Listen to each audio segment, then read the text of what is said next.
to tonight's public hearing on the zoning initiative with the Columbus City Council Zoning Committee.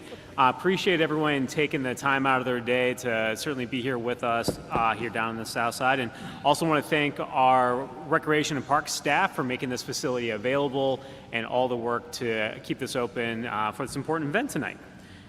Today is day 56 of our 60-day public comment period that is running through June 10th. So while we're close to the end of the public comment period for the zoning initiative, we're still here and actively seeking feedback from members of the public about potential comments, changes, suggestions, amendments that may come before council as has been presented to us from the administration. We'll also be holding another public hearing on Thursday, June 27th at City Hall. We'll make sure that that is widely distributed again, but if you want to mark your calendars for June 27th, will be the next zone-in public hearing. Again, I want to thank the Recreation and Park staff for their work in putting together this event here tonight, but also want to thank a number of folks in the administration that have helped to bring us to this hearing here today. Certainly Assistant Director for Growth Policy and Development, Mr. Kevin Wheeler, who's I think in the back. Thank you for being here and representing the department. We have here with us who will be presenting here tonight, Mobility and Parking Division Administrator from the Department of Public Service, Justin Goodwin. We have Assistant Director for Building and Zoning Services, Festus Manley Spain, Chief Zoning Official from Building and Zoning Services, Shannon Pine, and Deputy Director for Housing Strategies from the Department of Development, Ms. Erin Prosser. Thank you all for being here and looking forward to your presentations and responses to questions. Want to thank my council colleagues that are here with me tonight. Councilmember Favor, who chairs our Housing Committee, and Councilmember Nancy Day Ackhauer. Council President Hardin was supposed to be helping to jointly host this hearing, but unfortunately he's ill this evening, and you're stuck with me alone instead. So hopefully that's not too disappointing. This hearing will be available to those streaming online through CTV and Council's Facebook and YouTube pages. Also, a copy of this hearing will be posted on the city's YouTube page after we conclude this evening. The first public hearing we held on the zoning initiative was back in May, and it was an overview of the proposed code and map that was put forward by the administration for council's consideration. Tonight, we're going to be focusing on two particular topics that are at the heart of both the proposal itself and I think a lot of the feedback that we've received to date from members of the public. Those two being housing and parking. We've heard from a lot of people, and we want to make sure that we have the opportunity for folks in the administration to delve into some of the details to better communicate what is currently in the proposal. And then we're going to allow for public comment. We have a microphone over here to my left, many people's rights. We will have public speakers. So I have a number of public speaker slips that have already been filled out, but we will be taking public speaker slips throughout the evening. We ask that folks try to limit their comments to 3 minutes if possible. We'll try to do the Midwestern politeness, you know, if you can wrap them up in 3 minutes, and if we just keep going, I'll try to interrupt you to try to make sure that we save time for everyone to be able to provide their comment here this evening. So again, if you're planning on providing public comment, the microphone is over there, and if Kevin McCain from my staff can raise your hand. Gentlemen in the back, if you have not filled out a public speaker slip and would like to do so, Mr. McCain will have those for you. Particularly also if there's questions or concerns in that regard, follow-up, that will help us make sure that we have your contact information to be able to follow up with you at that as well. So with that, I want to make sure that we get moving and allow for time for the administration to provide some presentations, and again, so that we then have time for additional comment from the public. That's why we're here. I don't know, Councilmember Favor, Councilmember Day Ackhauer, do you have anything before we get started? Thank you. Well, at this time, I'd like to turn the floor over to Assistant Director of the Department of Building and Zoning Services, Festus Manley Spain, to give us a brief overview of the zone-in for folks who maybe are learning about this initiative for the first time. So, Festus, you want to give us an overview, and that'll get us started? Yes. Thank you for having us. Good evening, everyone. My name is Festus Manley Spain. I'm the Assistant Director of Building. Hello? All right, there we go. Perfect. Good. All right. My name is Festus Manley Spain. I am the Assistant Director of Building and Zoning Services, and my part here today is just give a brief overview of the zoning initiative. I'm part of the leadership team that helped get this plan from start to where we are today. So the zoning phase one proposal, we are in phase one. Our goal for this phase one is to create a more effective, equitable, and sustainable framework for guiding land use development and growth for the city of Columbus. How we're going to do that? Through the process, we have engaged community. We went back and looked at our area plans, and that helped frame some of our priorities. And this slide here explains a list of 5 priorities in no particular order. Our first priority is to leverage corridors to create more housing in more places. We want to support main streets, jobs, and businesses by bringing more density into our main our corridors. We want to promote a more equitable city. That's for allowing housing not just in in certain places, but everywhere throughout the city. We want to expand the role of the corridors to creating healthy and connected communities, and that talks to transportation and connectedness within our community. We want to foster good urban design, and that speaks directly to having objective design standards in our zoning code, which we currently don't have today. So for phase one, our focus is on the corridors. So that's our main streets, that's our Cleveland Avenues, your high streets, your Morris Roads, your Parsons Avenue. The focus is that these are our main streets. Everybody can agree to that. These are our commercial corridors for the city of Columbus. These are places where improving transit, housing options, and jobs can be focused. These are places that allows for efficient use of infrastructure and services. These are places where our community plans and regional efforts recognize that the role of importance for these areas. So what does the proposal code look like? It looks something like what you see here. So first of all, it's a text, and then it's a map.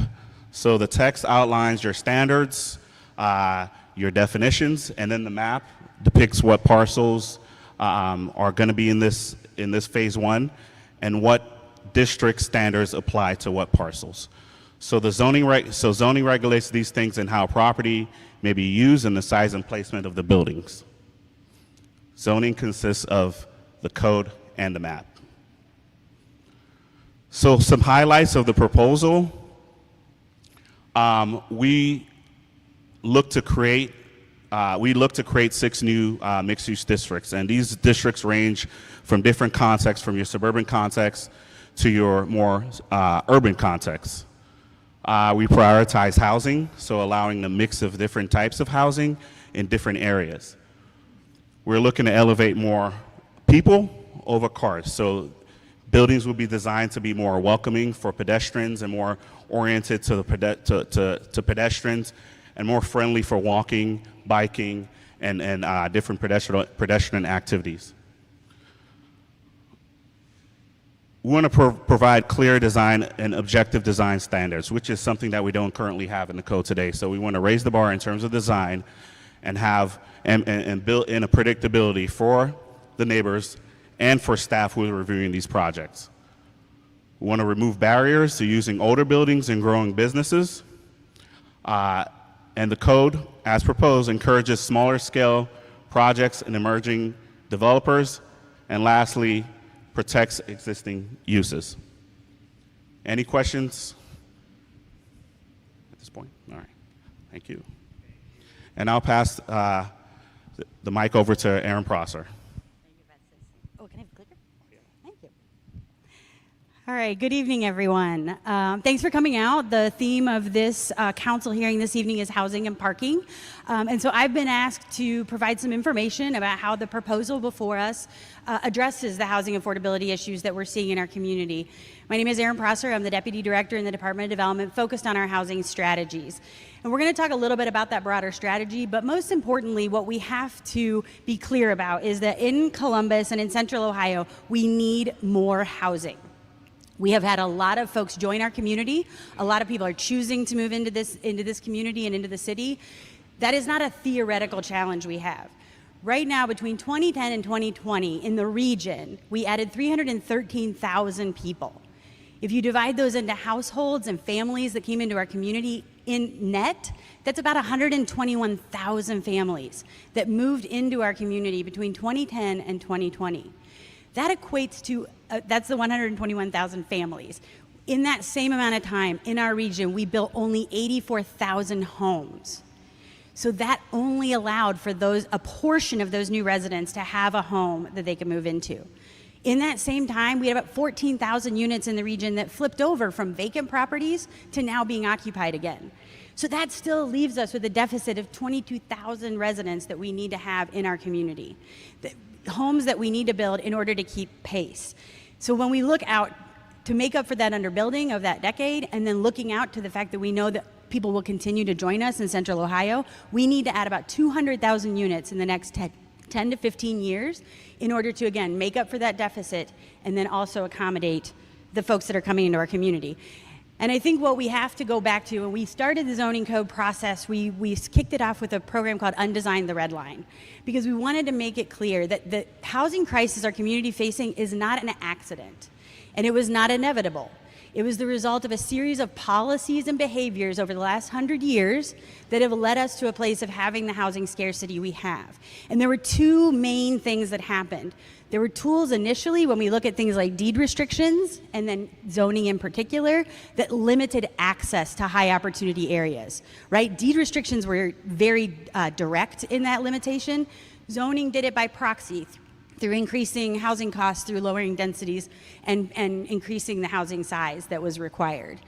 As we look, then the next step that was taken is we then limited investment in our Black communities in Central Ohio. We took things like redlining maps, right, where you could then not put capital, you could not make investments in those communities.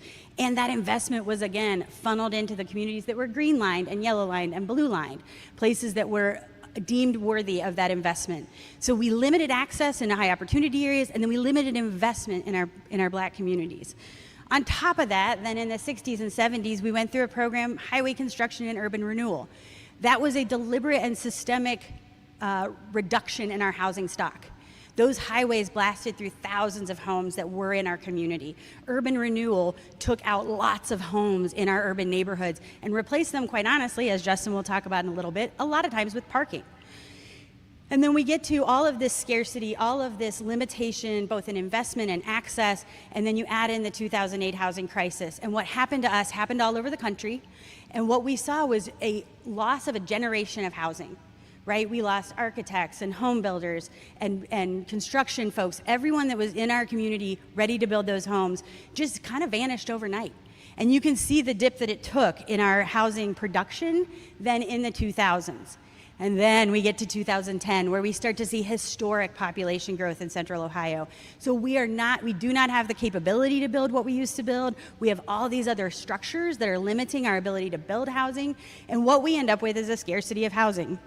Between 2010 and 2020, in the city of Columbus alone, 118,000 people were added. That is the equivalent to the city of Berkeley, California, that is now within our boundaries. We did not keep up with housing production. So as a result of those policies and practices and programs, we are now where we are, and we do not have enough housing. We talk a lot, when we talk about not enough housing, we talk about the rising housing costs, right? We all feel that. We see rents going up, we see home prices going up in places that we haven't seen in Central Ohio. And that's a really important outcome to where we have the scarcity. But I also want to lean into another impact of the scarcity that I think is really as important, and that's the lack of options for families. Right? When we don't have enough housing, then there is not enough access to housing options. So a lot of us may be interested in getting into home ownership, but you start to look around Central Ohio and it doesn't seem like an option, right? You're limited in those possibilities. But for our most vulnerable families and for our low-income families, those limited options have catastrophic impacts on them right now. So when we look at the statistics that are facing our community, more than a third of our families are paying more than 30% of their income on their housing. What that means is that they are pinched in every other area.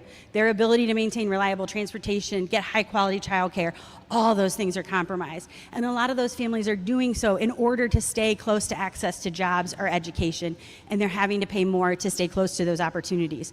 We had an 11% increase in eviction filings last year. There was recently a story in WOSU, we have the highest eviction filings on record. There's a lot of families facing precarious situation, unstable housing and unsustainable housing because they lack the options.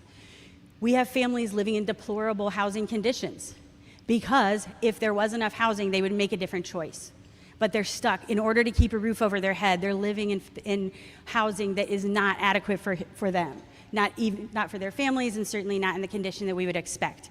But in order to get a roof over their head, they're willing to take it because they lack the other options. That is what housing scarcity does. And the most dire consequence to not having enough housing is that the options are so limited that you find yourself homeless. And we know that there's no greater predictor to increasing rates of homelessness than the decreasing supply of housing. Every city around the country, when we look at where we see rates of homelessness increasing, they are also places with scarce housing. Those limited options are pushing families out of stable housing and into homelessness. And so I laid out kind of where we came from a history standpoint. I've talked about what we're facing and what our communities and family members are facing. And what we have to understand is that was all consequences and outcomes of what our current code has delivered. So the current code is delivering us that scarce housing and creating a lot of those impacts. And so when we think about where we're seeing those, the market will respond with some housing somewhere. We saw this in Austin. A lot of the market's going to go way far out into our hinterlands, right? Into those ex-urban communities, which is going to drive a lot of traffic onto our roads. It's going to create a lot of environmental impacts, and it's not the way that we intend to grow. We know that outside of Franklin County, building permits are up 1.2%, and in Franklin County, they're down 8.5%. That's because those units are being pushed further and further out. It's driving families to have to drive further and further to access opportunities. We know that housing costs are going up. In 2020, you could afford to get an average home in Central Ohio with a household income of $86,000. Fast forward just to 2023, just 3 years later, and you need a household income to get an average home in this community, you need a household income of $123,000. So as we see those impacts to the housing costs, that's really important. And then I want to lean in very specifically to our neighborhoods. You have a diagram that I'm showing here up on the screen. The top set is where we have our current zoning. We have a neighborhood with a set of homes, and on the corner, on that corridor, it's zoned for single family. On the second, the corridor below is the proposed zoning, where that same parcel on that corridor on the edge of the neighborhood is zoned for multifamily.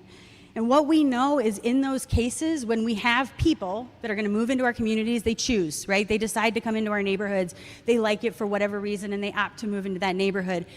In the case of the current zoning, you'd build just one extra unit for that neighborhood to support all those new residents.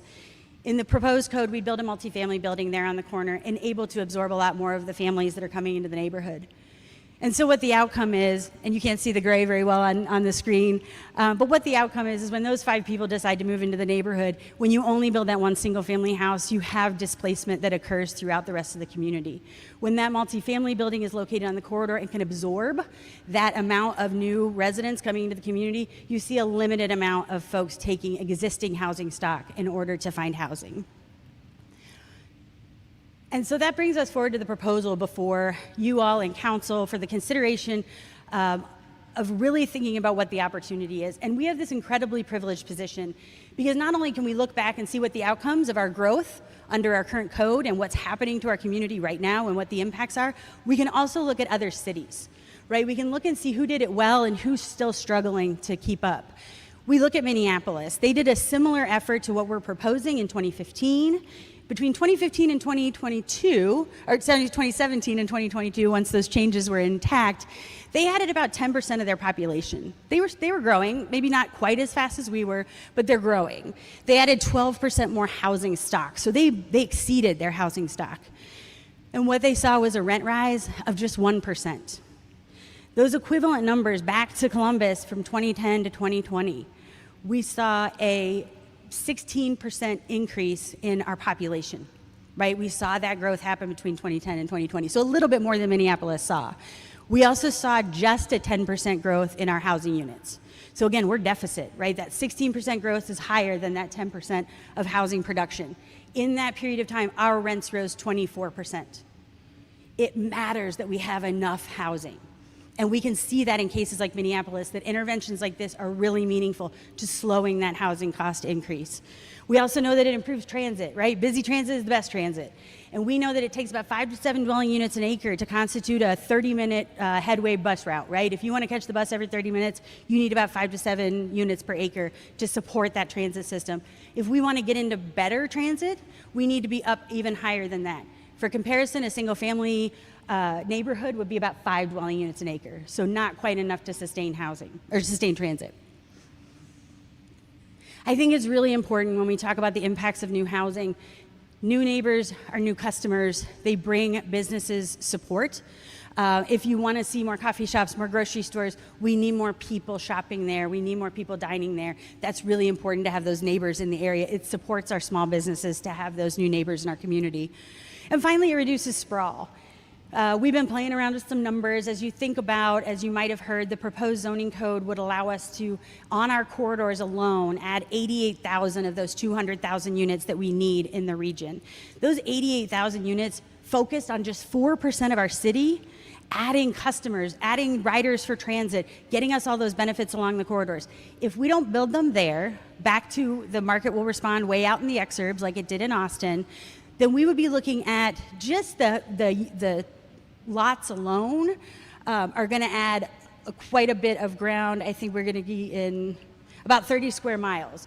We also took a look at a recent subdivision out on the west side, and we took a look at that subdivision. In order to capture those 88,000 units, you would need 80 of those subdivisions, and that would eat up 46 square miles of our community, of farmland, of open space, in order to get those units that we need to sustain ourselves.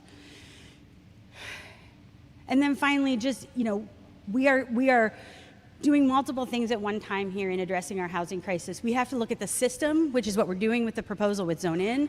We need to create a foundation that has enough housing.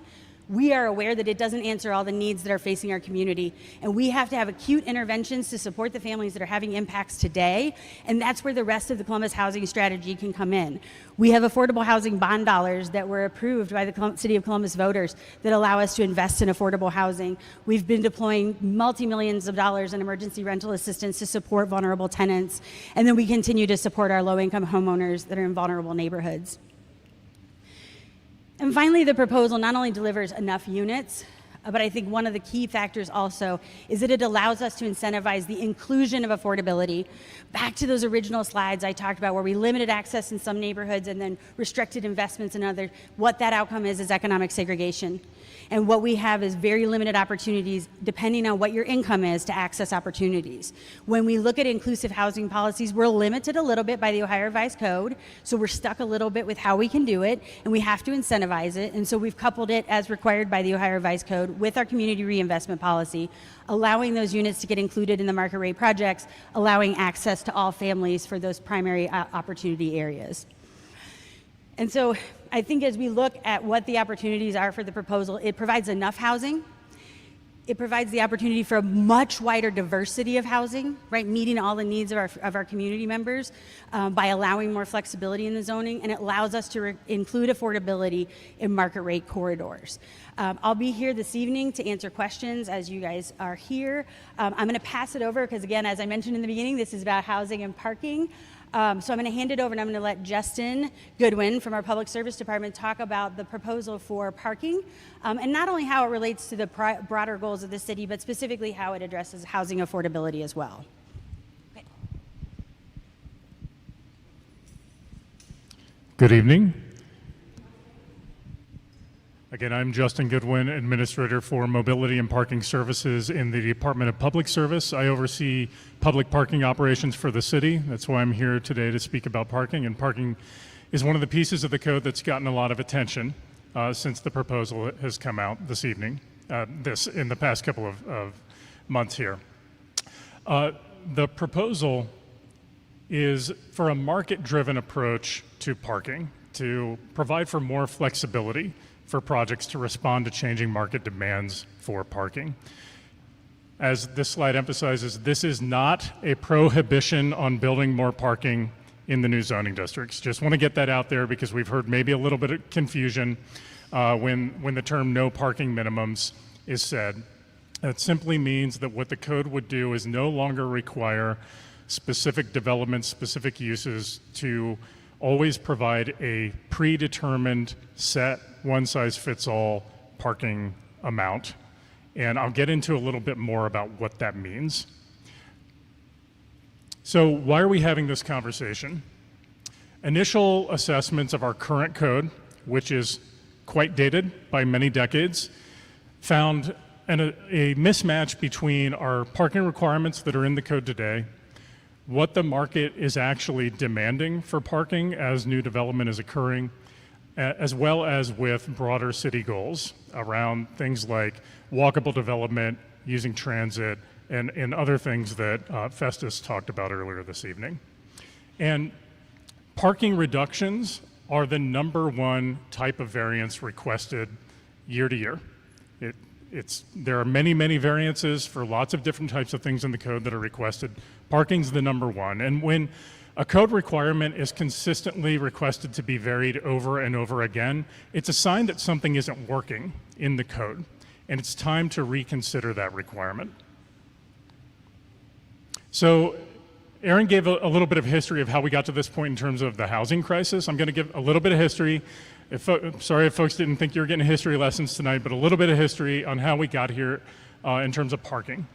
So going back 100 years, in 1923, the city of Columbus enacts what is believed to be the very first minimum parking requirement in the entire United States, and that was for apartment buildings. And this was a response to a relatively new emerging technology at the time, the car, which our streets had not been designed for.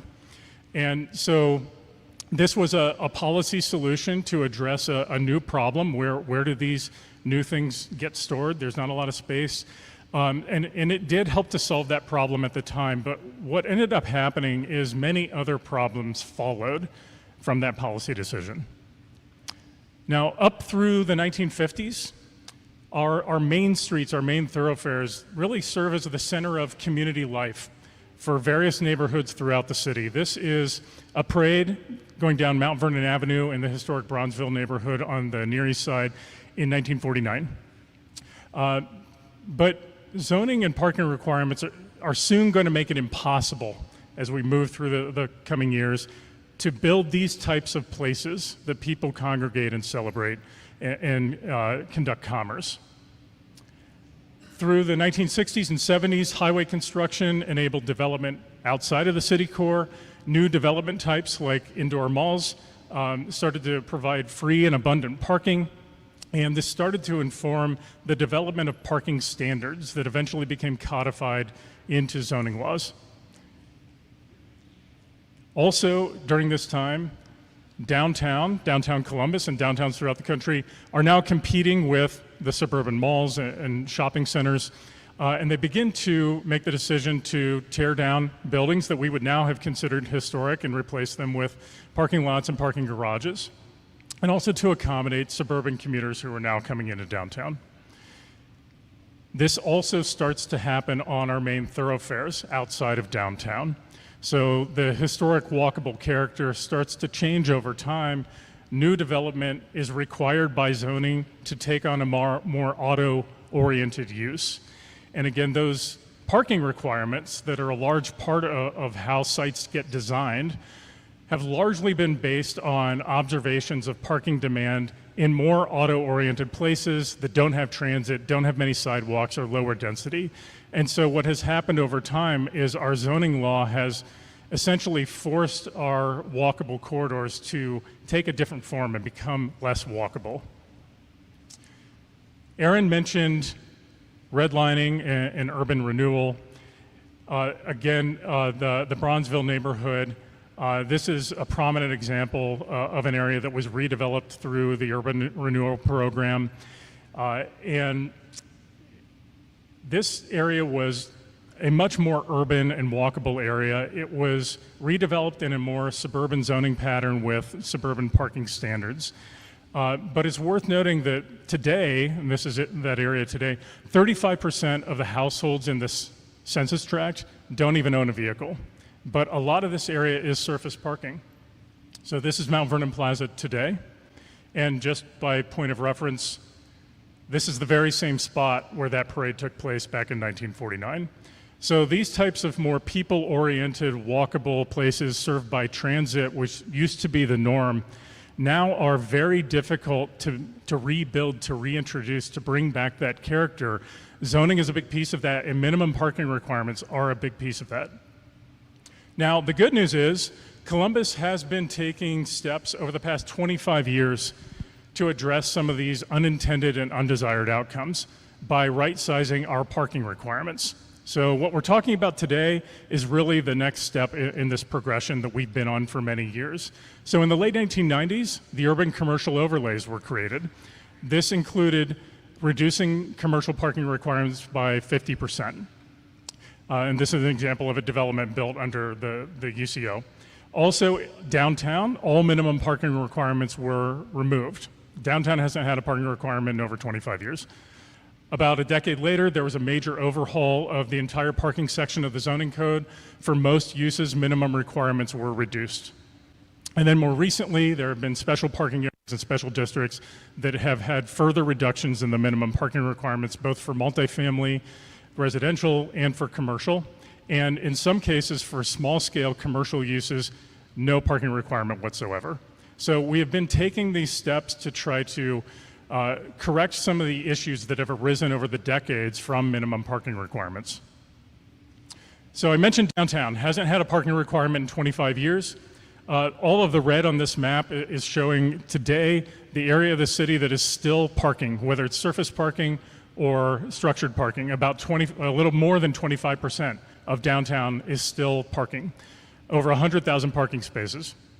Now, there is development happening in downtown today. Here's an example of a new development in downtown, residential development. It has, you can see the structured parking there that somebody's pulling into. Development in downtown is still providing parking because that's what the market demands, even though the city does not have a requirement for it. Another element here is bank lenders are typically requiring developers to provide parking based on typical market conditions. And that's just a reality of the market that we're in a Midwestern, still relatively auto-centric environment. People do need to drive here largely. We're trying to become a more transit-friendly city, and that's a large part of the goal of Zone-In. But it's tough to get financing for a residential project that isn't providing an appropriate amount of parking. So the progression that we've been on for the past few decades in right-sizing our parking requirements really is consistent with national trends. An increasing number of cities have removed minimum parking requirements. There are over 50 shown on this map that have done this citywide. A few peer cities to Columbus here, Aaron mentioned Minneapolis, Austin has taken this step as well. Cities that are facing the same types of challenges that we are and trying to correct some of the zoning mistakes that have been made in the past.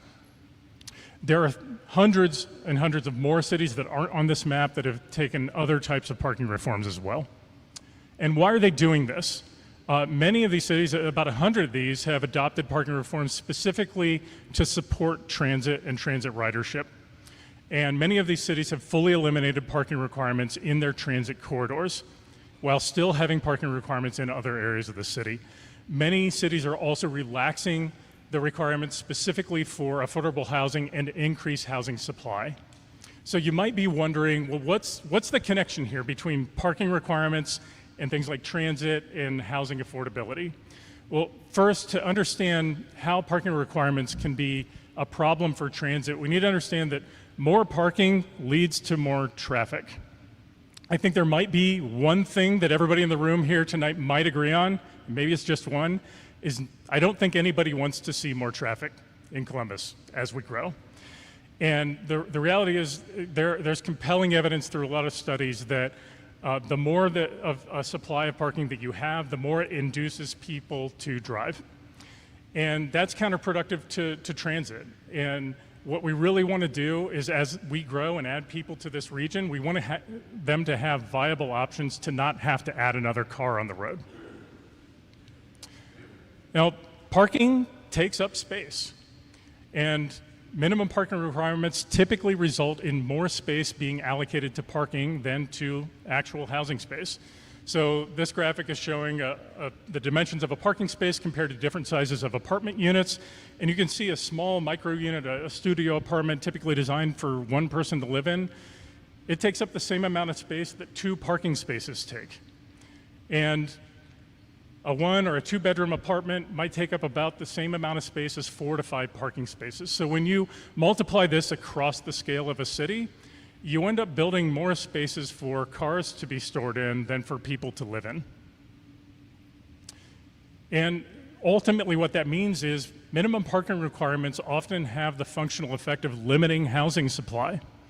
The more parking that is required, the fewer the number of housing units that get built. This is an example, Kenlawn Place, of a recent development project, a multifamily project on Cleveland Avenue on the CMAX bus line. It received a parking variance from 1.5 units, spaces per unit to 1 space per unit, 45 apartments, 46 parking spaces. Myself and various other members of city staff have visited this location many times to observe the parking occupancy. It is rarely more than 50% occupied. So there's about 20 parking spaces that really aren't needed on this parking lot. That's the equivalent in space of about 5 apartment units. But I think the interesting thing here is not that another 5 apartments could have built on that little patch of asphalt. It's actually that those 20 spaces could have accommodated 15 more units on another floor of the apartment building if we just used that parking more efficiently. So it's not necessarily about having less parking. It's about getting more productive use out of the parking that gets built.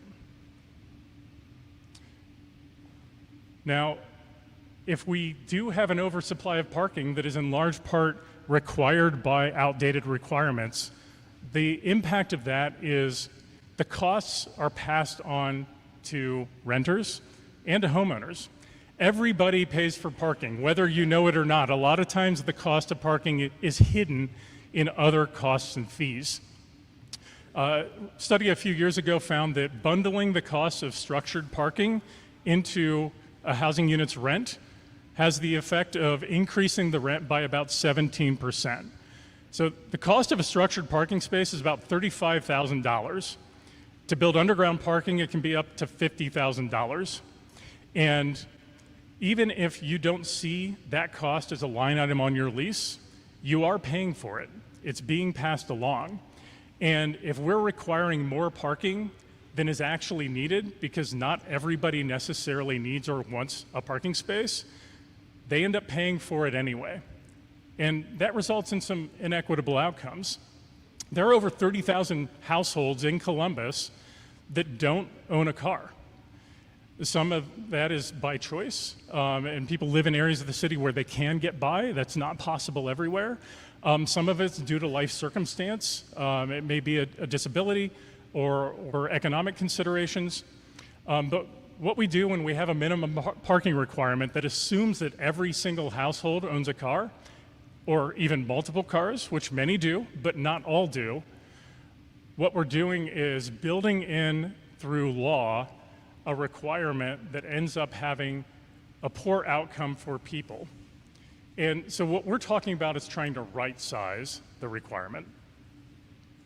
So Aaron talked about Minneapolis. Again, they took this step. They modified their zoning requirements a few years ago. Part of that was removing minimum parking requirements.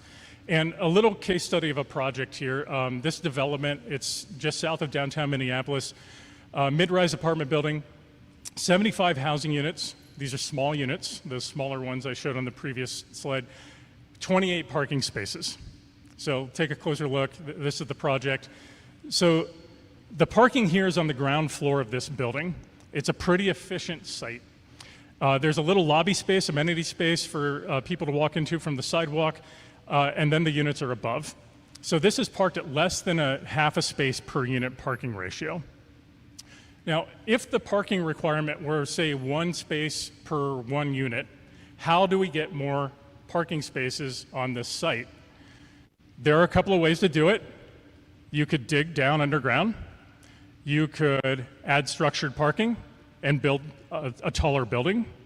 Maybe you could try to acquire adjacent property so you had a bigger site for a parking lot. But often those things are cost prohibitive. And so the financial viability of the project really doesn't allow the project to advance. There is one other way to get to a 1-to-1 parking ratio on this site. And that's by building less housing. We could also lose the lobby space. You could get 38 parking spaces on this, and that becomes the determining factor, the number of parking spaces for how many housing units you can achieve with this project. And so the question is, well, where do those other 37 people go to live? And what's the rent impact from more people having less housing supply to compete with? But I think a number of people may also be asking another question, which is, where do the other 37 people park if we do build this project, right? It's 28 spaces. Does everybody really, all those other 38 people really not have a car? Now, I have talked to my professional counterpart in Minneapolis about this project. He knows somebody who has lived here, didn't have a car, they use transit. This is on a transit line.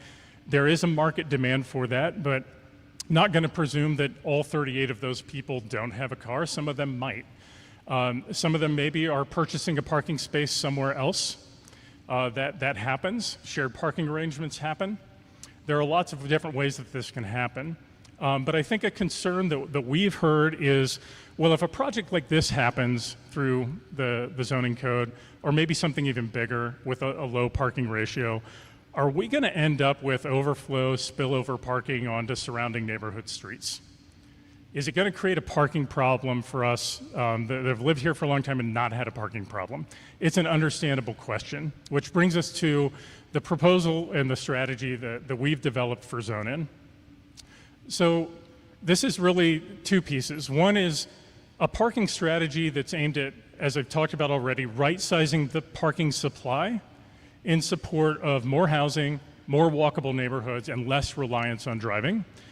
And that's coupled with mobility strategies to manage the parking demand by fostering viable, more sustainable options. But part of this is also making sure that we're understanding what the potential impacts of development could be from a parking perspective.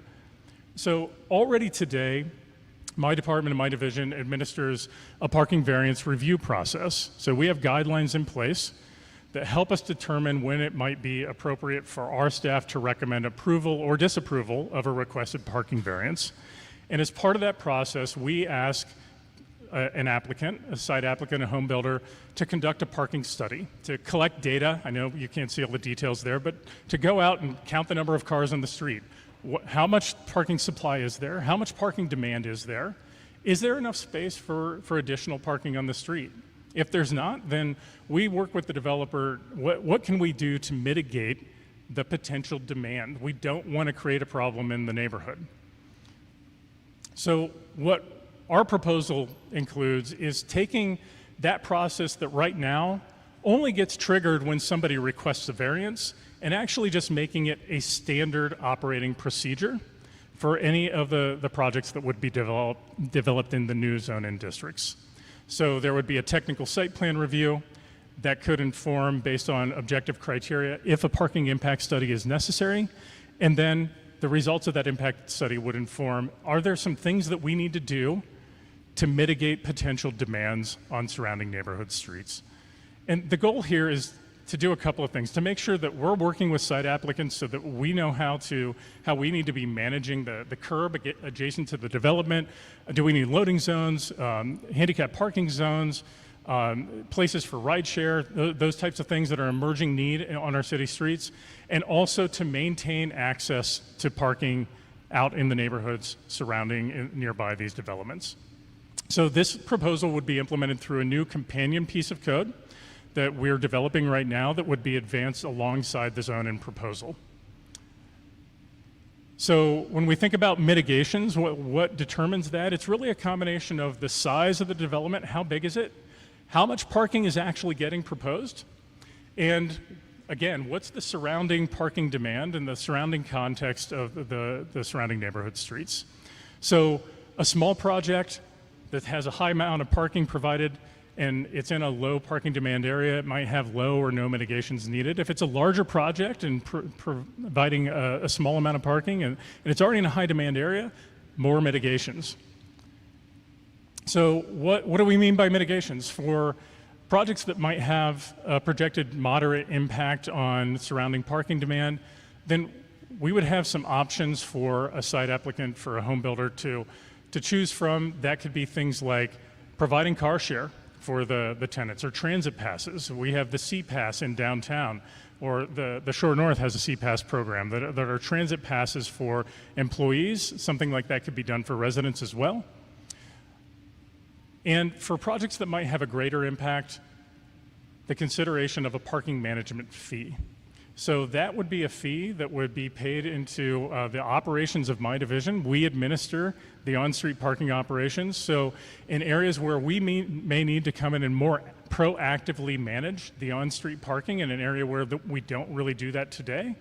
So that might be time-limited parking or a permit parking program that requires parking enforcement and staff administration. There would be a proportional fee that would help to cover those costs and ultimately to bring some benefit to the residents in the surrounding area, so that we're again maintaining that access to parking. So we think that this is a balanced approach to achieve the goals that we're trying to achieve in terms of right-sizing parking for all of the reasons that Aaron and I have talked about already, while also addressing the concerns that we've been hearing about this proposal and the potential impacts that there could be. Happy to answer any questions about this. I know we just have a couple more slides this evening. And Aaron, I think Do you want me to do this one? Yeah. We're just going to end on one last slide. We just wanted to kind of take the work that was shared by Festus and by Justin and the proposal that we have before us, and just kind of identify some of the ways that the new code addresses some of the concerns and challenges that we've identified tonight. The current code doesn't do a great job of delivering residential, right? I talked about how much housing we need, and it is prohibited in one way or another on more than 80% of the proposed corridors, either not on the first floor or because of a height limitation that would restrict the amount of housing that we could do. Right now, the current code does not have any ability for us to include affordability. There is no provision in the current code to do that. The proposed code would bring that into the code and allow us to include affordable units in market rate projects. It limits the types of housing, right? Because the barriers are so high to getting through the process, it makes the projects prohibitively expensive until you hit a certain unit count. And I think we've all kind of seen that there's a typical building that's getting built around Central Ohio right now, and that's because we're driving that cost to be required to get that many units to make a project work. We want to see lots more types of housing coming into our community. The new code allows a lot more flexibility. It'll allow a lot more and a lot more diverse developers to come into our community and be part of that building process. And then finally, again, as we look at, it's a one-size-fits-all parking requirement right now. And what the proposal is to look at our corridors a little differently and to right-size it so that we can achieve some of these other priorities and goals we have specifically along the corridor. And I think that was where we ended up with kind of where we are in the code proposal. So, you want to do? Oh, you have that's this guy. Oh, you have, I'm sorry, Yes. you have more slides. That was my fault. No problem. All right, just want to end the presentation, just kind of give an overview of what's next. Our public review comment period is still ongoing, ends on June 10th. So the code and the map is on the website. If you do want to go use our website to engage with us, we're taking comments. However, you can email us, call us, talk to us, write us a letter. We're here to take your input and take your comments. We've been doing area commission visits for the last couple months, where we're visiting area commissions and letting them know what we're doing and what the code is proposing. We've been doing email and social media reminders throughout this whole process. We did property owner mailers. 80,000. Our first go at it was 80,000 mailers, which included property owners, renters, and owners of property within 125 feet of the the parcels. They're going to get rezoned. And then we have our zoning gallery. If you haven't done so yet, I will encourage everyone to visit our gallery. It's very interactive. It's very visual. It's a way of understanding the code, sitting down with staff, talking about some of the details in the code. And then city council hearings, which we are here today, and I know there's one more after this, at least one more after this. So, and that's all we have for the presentation. Thank you, Festus. So want to, again, thank everyone for coming. Appreciate those presentations. I also want to recognize Councilmember Emmanuel Remi's joined us. Thank you for being here.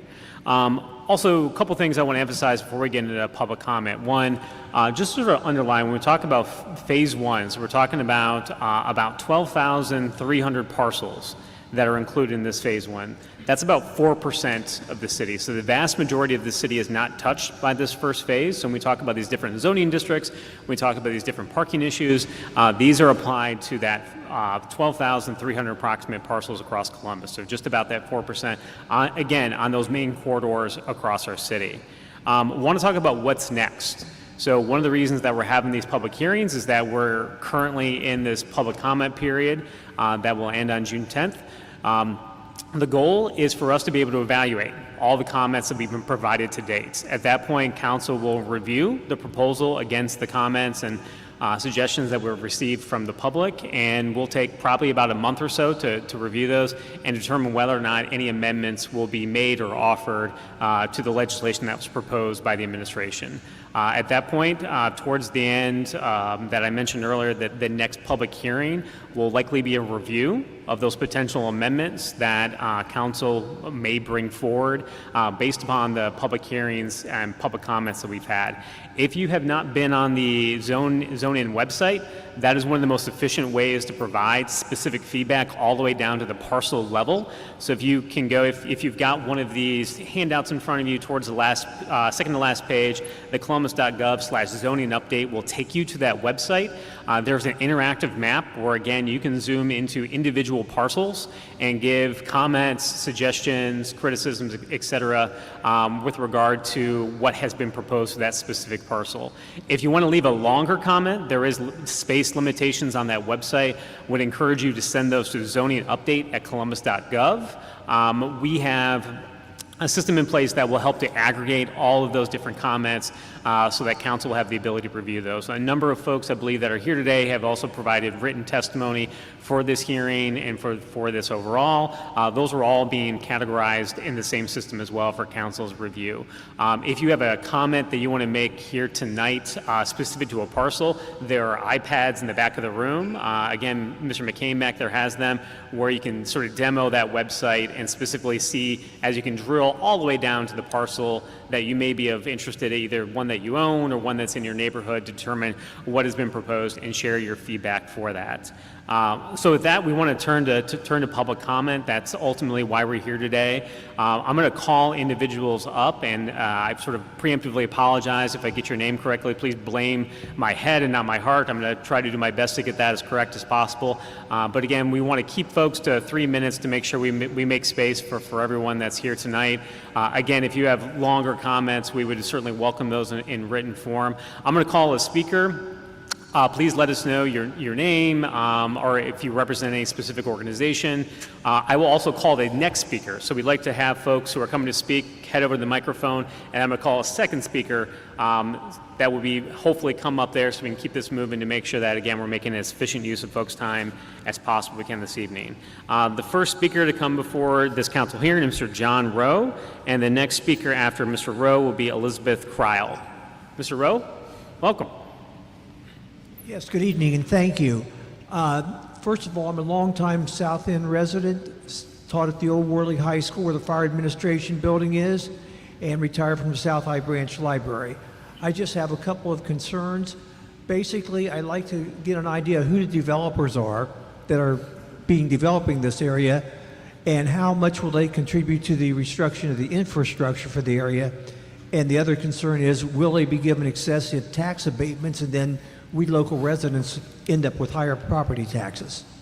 Thank you, Mr. Scout. So I also should have mentioned, I'm going to play a little bit of MC, so council may respond to one of your questions. I may throw it to folks in administration.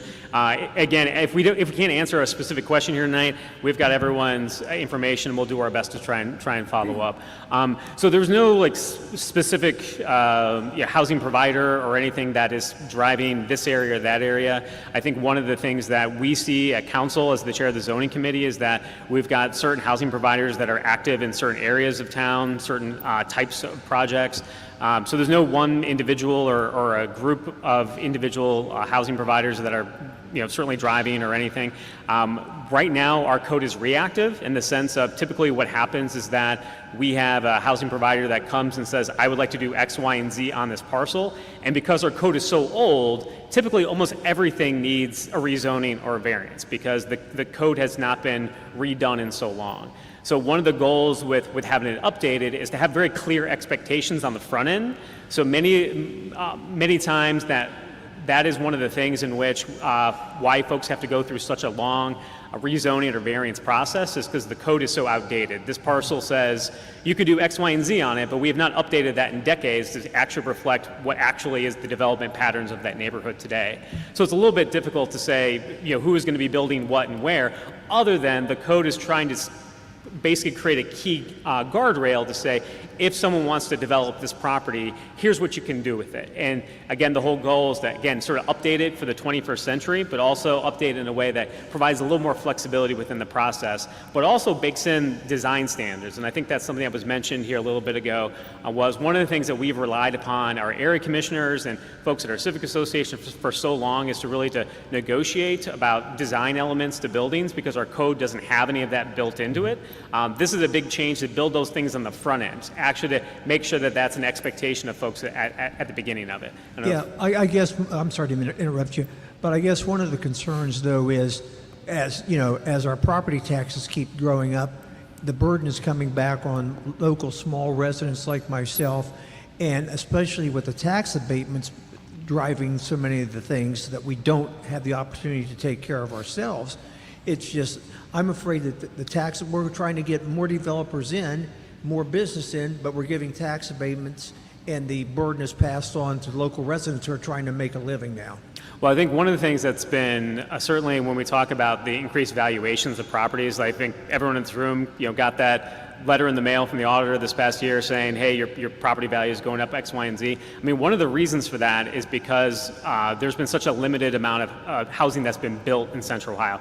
I mean, going back to basic supply and demand, if we don't have enough supply and there's a lot of demand, makes everything more valuable, right? So going back to some of the case studies that has helped to impart how we've sort of viewed this is that if you increase supply, you stabilize housing costs, that should stabilize people's property taxes as well. I know, Ms. Prosser, do you have anything you want to add on that?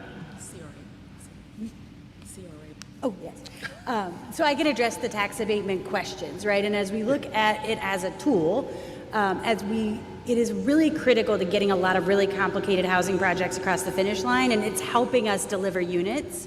What we have right, I know that's a little feedback. What we have right now in terms of the tax abatement, about a quarter of the projects that are built in the city of Columbus utilize our CRA program. So we know it's really meant to get those really complicated projects across the finish line in really hard to build places. And most importantly for our affordable housing developers to get those projects so that we can income restrict and protect those units. So it's a tool that's really meaningful. Council's also been extremely deliberate in the last couple of years in adding that affordability requirement and asking us as the administration to continue to calibrate those affordability requirements so that we're gaining as much as we can out of that policy. So again, about a quarter of the units built since 2018 when we updated the policy most recently, we've had about a quarter of the units utilize the abatement. 75% do not utilize the abatement. Right now at the end of 2023, the percentage of parcels in the city of Columbus that were currently receiving an abatement was 1.2%. So 1.2% of the parcels in the city of Columbus are currently abated under the current program. So it is a tool that is utilized. I think it is sometimes believed to be more widely utilized than it is. But it is a critical tool not only to getting the supply side correct and making sure we're getting those projects across the finish line, but also making sure that we're including affordability in those high demand areas. Back to that ability to include affordability is extremely limited under the Ohio Revised Code. And so council's been very creative in utilizing these tools so that we can have access to units in high demand areas for people of all income levels. And so it's a really important policy. And as Councilmember Doran mentioned, when we look at those increasing property taxes, those are based on those sale comps in our communities, right, which are being driven up by that scarcity of housing. And that's where we're seeing those values ratchet up. So the ability to build more housing, the ability to slow that growth of both not only rents but also home prices will help also slow the growth of that property valuation and the tax bills we're all seeing in our mailboxes. Right. Yeah, and I appreciate that. And I know City Council doesn't control the property tax thing. Thank you, Franklin County Auditor. No, it's actually the state of Ohio, so I won't blame him for it either. But I'm just concerned that a lot of the people who will be going into these things will not, because they're not residents. So property taxes won't impact them too much. I mean, directly impact them. So they may vote for the $100 million school levy or whatever, and that's just a concern there. And again, I'm afraid that the developers are going to use the tax abatements to avoid some of the responsibility, and that's why I'd like to see something built in where they're responsible for filling up or taking care of part of the infrastructure to service those areas. And that's pretty much all I have to say. I want to thank you for the time, though. Yep. Thank you, Mr. Rowe. Next speaker to come before council is, again, Ms. Elizabeth Kreil. Is she here? I don't see her. So the next speaker we have is Mr. Rob Ellis, and after Mr. Ellis, Mr. John Clark.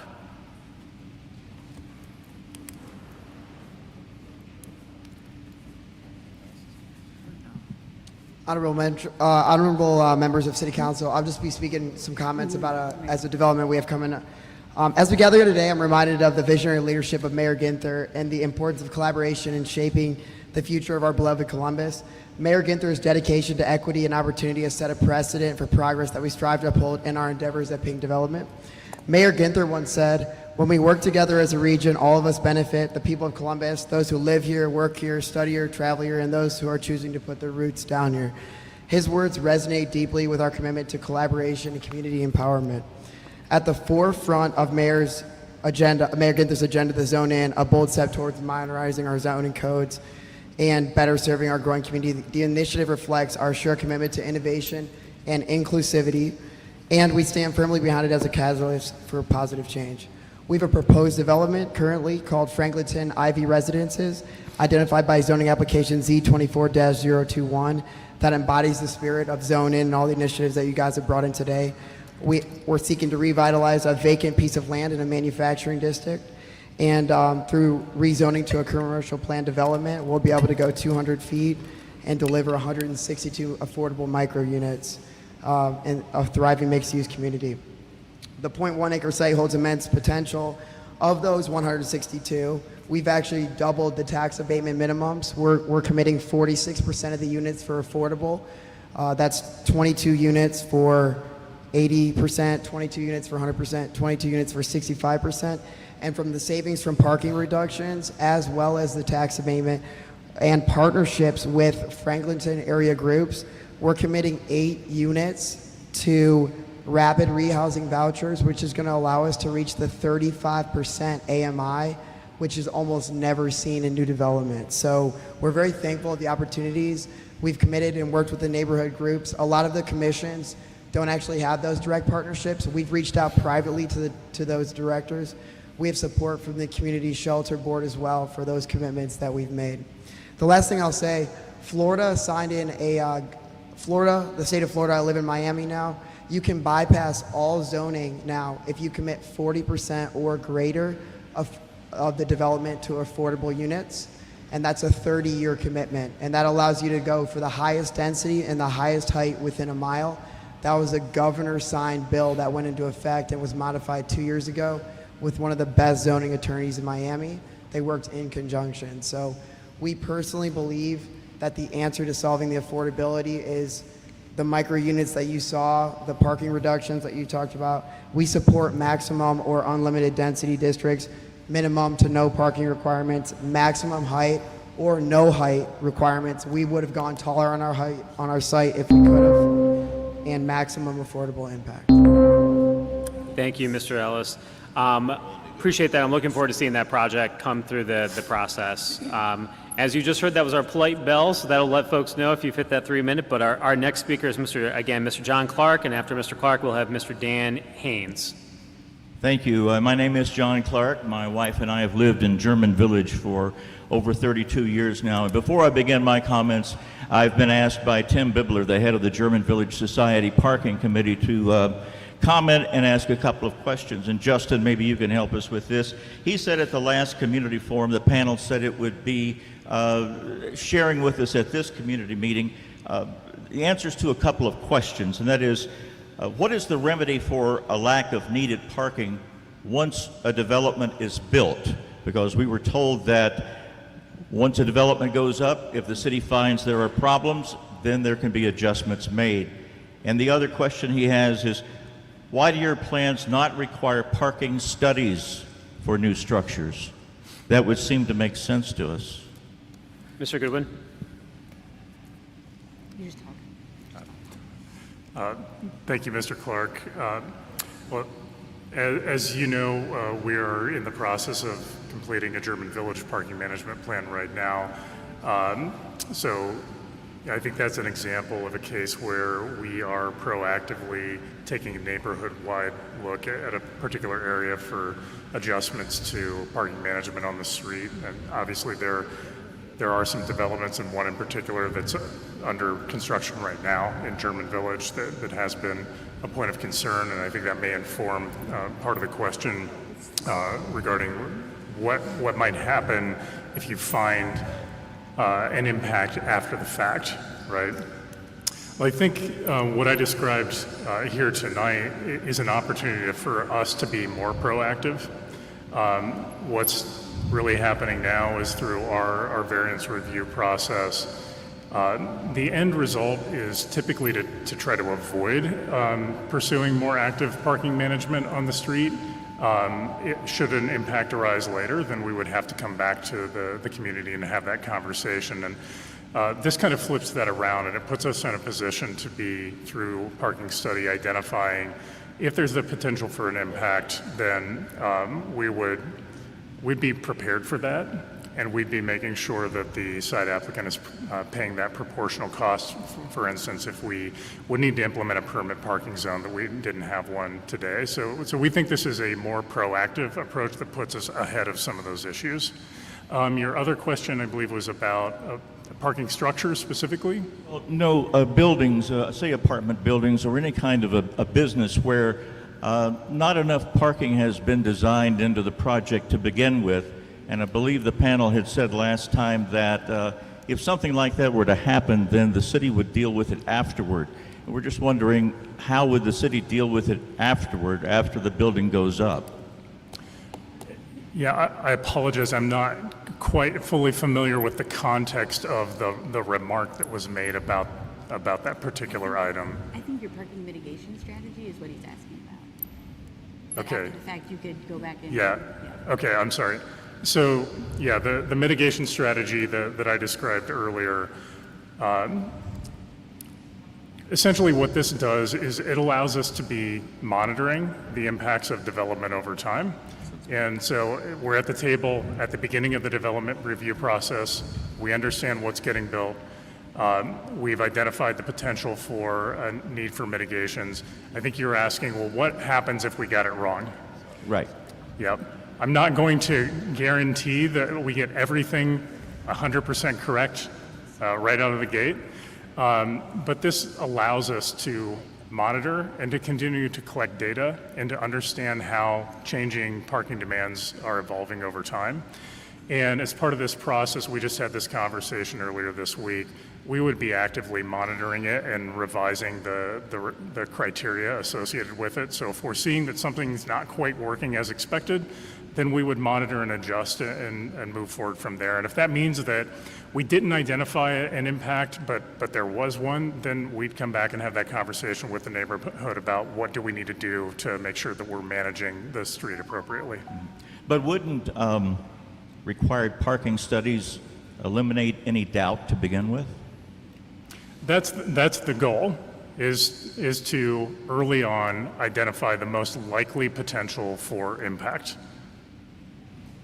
All right, thank you. Yeah, now my and comments- if I can underline, I think what Mr. Good was mentioning, so the proposal that they put forward tonight actually shifts us from where a parking study is only done if someone asks for a variance. What Mr. Goodwin's talking about tonight, unless you're at a 1-to-1 ratio, that parking study is going to be required from here on moving forward. Is that correct? So I think Correct. Mr. Clark, like, he's saying that yes, he agrees with you, and that's part of what's being proposed here tonight.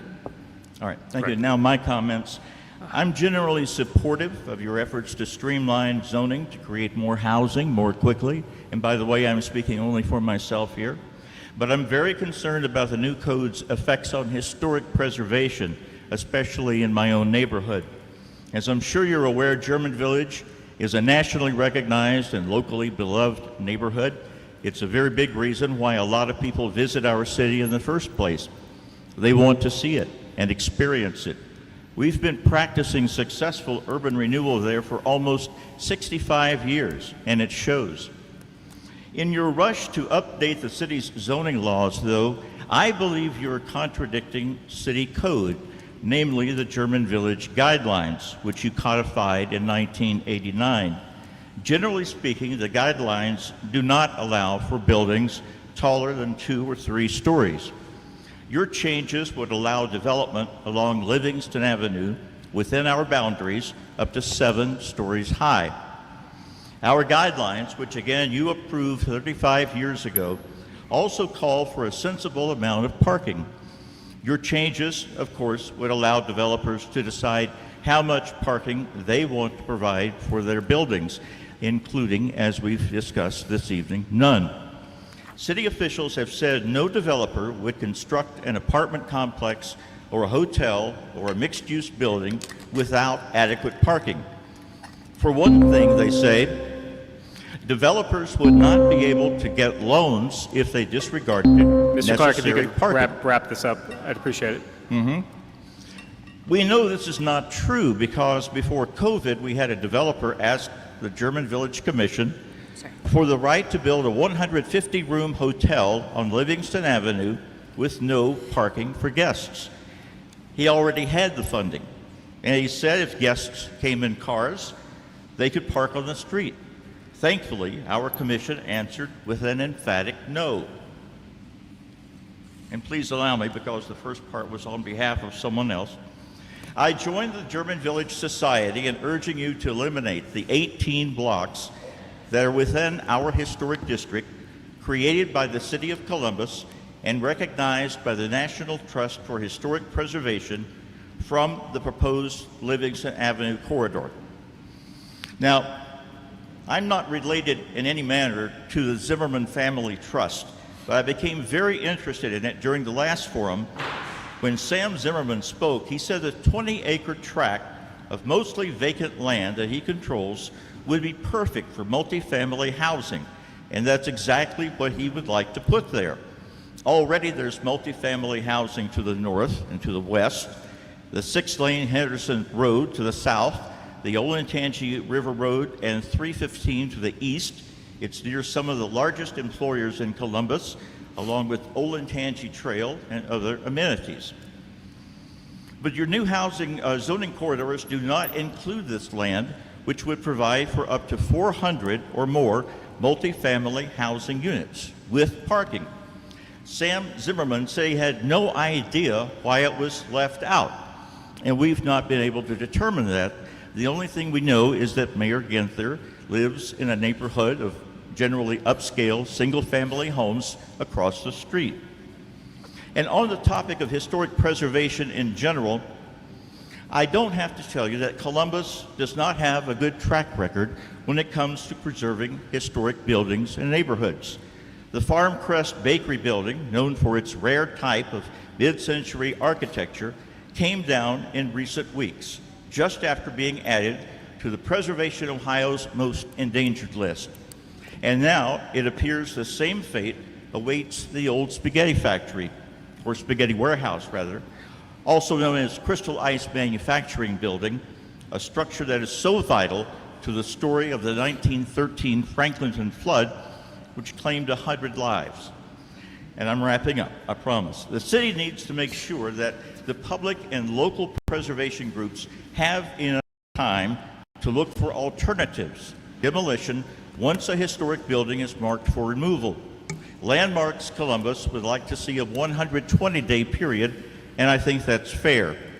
As Landmarks CEO Rebecca Kemper says, cities thrive when buildings are reused and adapted. Thank you, Mr. Clark. And certainly we've heard from a lot of folks regarding preservation issues over the past several weeks, and I know that is something that the staff is categorizing for us to review after the public comment period closes.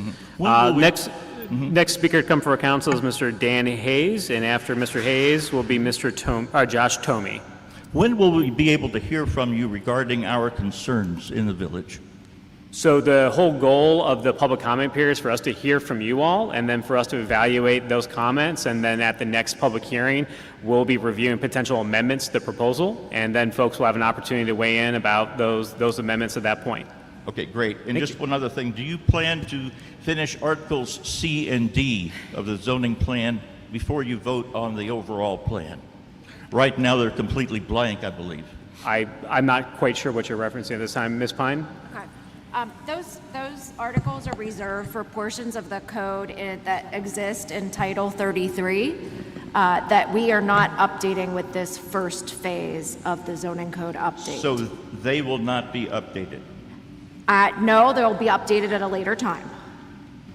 Okay, so administration and procedures and also boards and commissions They will... point back to Title 33, so we're going to have two codes that kind of coexist and work together. So whatever's not addressed in Title 34 will revert back to Title 33 zoning code. Okay, thank you. Okay? Thank you.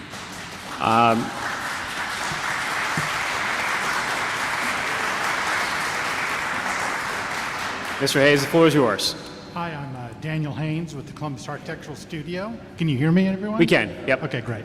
And I'm also a resident in the proposed change corridors. I'm here to give my support for this change. I think both Aaron and Justin did a very good presentation on sort of why this is needed. A couple of points that I may want to emphasize or reinforce, especially when it comes to parking. I've worked in downtown Columbus for 20 years, and I've worked on many projects in downtown Columbus that also handles parking and parking needs. And as was pointed out, there are no parking requirements there. I've built and designed over 3,000 parking spaces in downtown Columbus because projects don't happen unless the market demands are met. And I think that has been the case moving forward. I do look forward to that as we move forward, though, on the public side. If there are developments that are needed and that infrastructure is needed for that, this would give us a much greater opportunity to look at what those needs are. And it doesn't necessarily have to default to auto-centric. It could go looking at those needs for mass transit. It could also look at those needs for pedestrian and cycle needs as well. So I'm all for supporting of this. And for the housing piece, I think I just would like to reemphasize what Aaron said. We've done a lot of multifamily development in the last 10, 15 years, and we have found that the processes that we have now take a little bit longer than I think could be, and I would really look forward to having multiple opportunities that in these new developments that won't just be the things that we see cropping up everywhere. So I think that this new code allows those opportunities to happen as well. Thank you, Mr. Haynes. Next speaker to come before council is Mr. Josh Toomey, and after Mr. Toomey, we'll have Michael Cornelius. Yep, I'm Josh Toomey, like he said. I'm a member of AAA Columbus, which is the American Institute of Architects. I'm a practicing architect in the city, and I'm personally passionate about restoring communities and affordable housing. As an architect with these interests, I'm here to speak in favor of the zoning changes.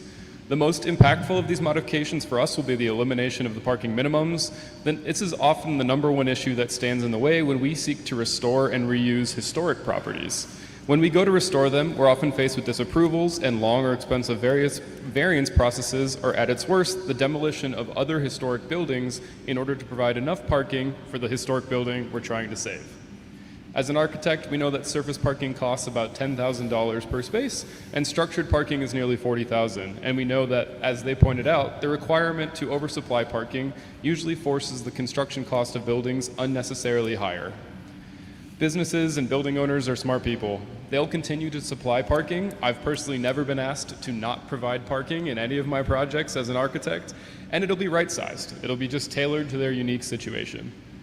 We support increased density on our main corridors because we know that more neighbors means more diversity. We know that allowing for greater amounts of construction at our key intersections and corridors will support our city's coming and existing investments in transit infrastructure. And finally, greater density in these appropriate nodes will allow for more green space to remain untouched by the lower density suburban sprawl. As architects, we'd like to emphasize the importance of the form-based code elements within the proposal. These design features will provide a requirement for dynamic, engaging, and pedestrian-friendly environments, regardless of our client's financial incentive to potentially keep a facade blank. Following these hearings, there will likely be pressure from those with the greatest amount of resources to allow less near them. I urge you to stand firm. These proposed revisions will allow for more housing at a more affordable price point for more people. It will allow for the renovation and the restoration of historic properties without the encumbrances of adhering to zoning code written years after they were built.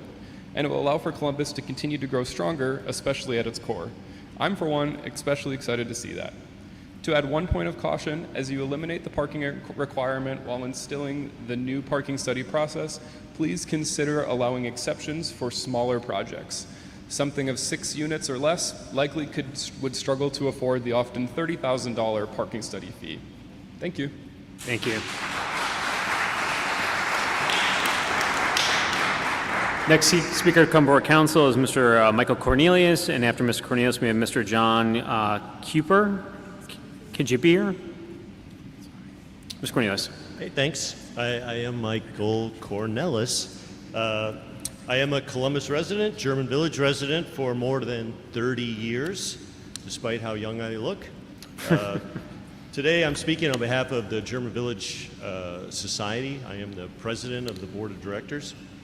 On May 28th, the German Village Society issued a letter to the mayor's office and Columbus City Council to address our concerns with the city's zone-in initiative.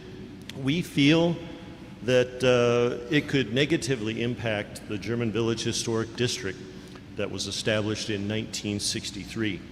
German Village historical guidelines protect the historic nature of the village's architectural features for old and new builds. The guidelines directly address setbacks, building spacing, building height, and building shape, many of the same things that Zone-In is attempting to address. Our largest concern is something that John Clark brought up, the inclusion of Livingston Avenue from Lathrop to Pearl Street with the proposed zoning changes allowing for much taller buildings than would be appropriate for German Village. The German Village guideline for building height reads, the height of a new building should fall at or below the average height of the surrounding structures. And as many of you know, in the German Village District, most of our structures are 2 stories. There's very few structures that are 3 or 4 stories. In 1,600 structures of German Village, only 11 are more than 2 stories. We feel that rezoning for our area would create confusion about what is and is not allowed within the historic district boundaries. We trust that the German Village Commission to make necessary decisions that navigate this problem, but we would rather avoid it altogether. We also have issues with the continuous facade development because each of our buildings have unique historic characteristics that were designed separately. And any continuous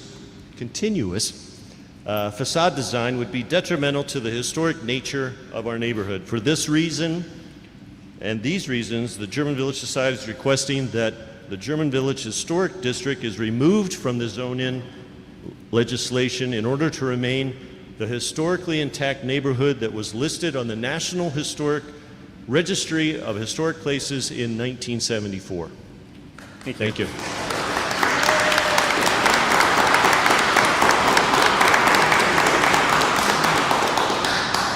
Again, the next speaker to come for council, Mr. John Kijuper.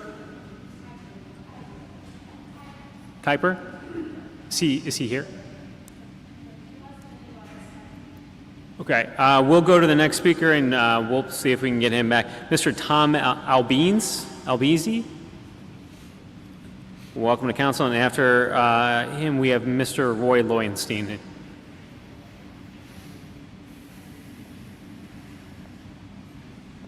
Good evening. Can you hear me? Yep. Tom Albanese. I'm a 22-year Columbus resident. My wife and I own a home at 31 East Pasemont. We're 2 blocks off of High Street in the heart of Clintonville. We're right in the urban corridor where this zoning will directly impact my family. I'm a father of 4. I have 3 kids who graduated from Columbus Public Schools and 1 who's in there now. This year, this year I'm officially a senior citizen. So, and I am a longtime housing advocate, 32-year plus social worker working with people experiencing homelessness. So my comments tonight are really for our community, not for our city council, who I applaud for being bold, for finally taking initiative after 50-some years, Councilman, to revamp our zoning code. I heard somebody say earlier, what's the rush? I don't think 50 years is fast. It's actually 70. Whatever the years are, it's been way too long. We have people suffering in our community in third world conditions. If you've not gone down by the river to visit people in camps, or if you've not gone to Walmart at night, you don't know our community fully. So I encourage you to go visit your other neighbors who might not be here tonight, because they lost the game of musical chairs, which is what happens when we do not have enough supply. So, as I said, my wife and I live 2 houses off of High Street. My wife couldn't be here because she's home with my kid, by the way, and she fully supports everything I'm saying. We know what it looks like to live in the urban core. We knew exactly what we bought 12 years ago. And we probably would have known exactly what we were purchasing 40 years ago. If you didn't know what you were buying in Columbus when you bought a house and you expected things to remain static, you were not paying attention. I'm sorry. I asked my German village neighbor friends to please bend a little here. We all need to do our part. My wife and I put more into our home than we paid for it over the last 10 years. You might think we're fools. You know what? We know exactly what we bought. We know exactly what we bought. I'm ready for a 7-unit structure to go right up 100 feet in front of my house. You know why? Because we need housing. And if you didn't want to live in an urban community that's growing because you didn't realize that, then maybe it's time to look to move somewhere else. I'm sorry. So my comments to my neighbors are, please, let's help all of our neighbors, please. My comments to City Council, very quickly, I have a question about the parking, if I may. Yep. I want to applaud the parking staff and the city for making a pivot. You didn't say this, but you made a pivot. You reacted to the public hearing comments, and midstream, I don't think folks realize this, there's an additional zoning proposal that requires a parking survey, a parking study. Am I right on this? You pivoted. Maybe I got it wrong, but whatever. There's a parking study that's going to be required. I live 2 houses off of High Street. You think I'm concerned about parking? Of course I am. So my question for the City Council is this. Moderate impact versus greater impact. I agree with some of the comments earlier. It's hard to go backwards if you've already given approval. I can't imagine you're going to slap a parking management fee on a building 2 years in that suddenly you realize the parking study was not done so well. The other density going in has actually impacted things. So my question is twofold. the specifications, the criteria that would indicate moderate versus greater impact, would that be available for public comment? I think it's really important up front to get public comment on that. You want agreement on those standards. Secondly, if, let's just say the scenario plays out that a mistake is made. There's a lot of parking started floating into neighborhoods. A lot of my neighbors depend on street parking. I'm fortunate, I got 2 places in my alley. I don't need street parking. Most of my neighbors do. So not looking for an answer as much as like an intention to think about that. How do you go back and perhaps impose a management fee on a structure, a building that's now, they're already past that? I don't know if that's possible. That strikes me as an issue.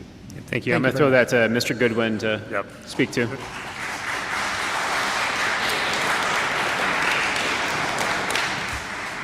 Thank you for those questions. And I will say the concept, the strategy described this evening is something we actually have been working on for some time. But we certainly have heard from the community and the concerns, and we wanted to make sure we were responding.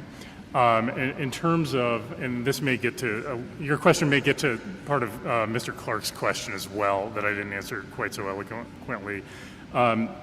In terms of going back, if, for instance, a couple of years later and there was an impact that wasn't fully anticipated, no, I don't think it's likely that we'd be going back to an applicant after, well after a project is complete and final site compliance is approved.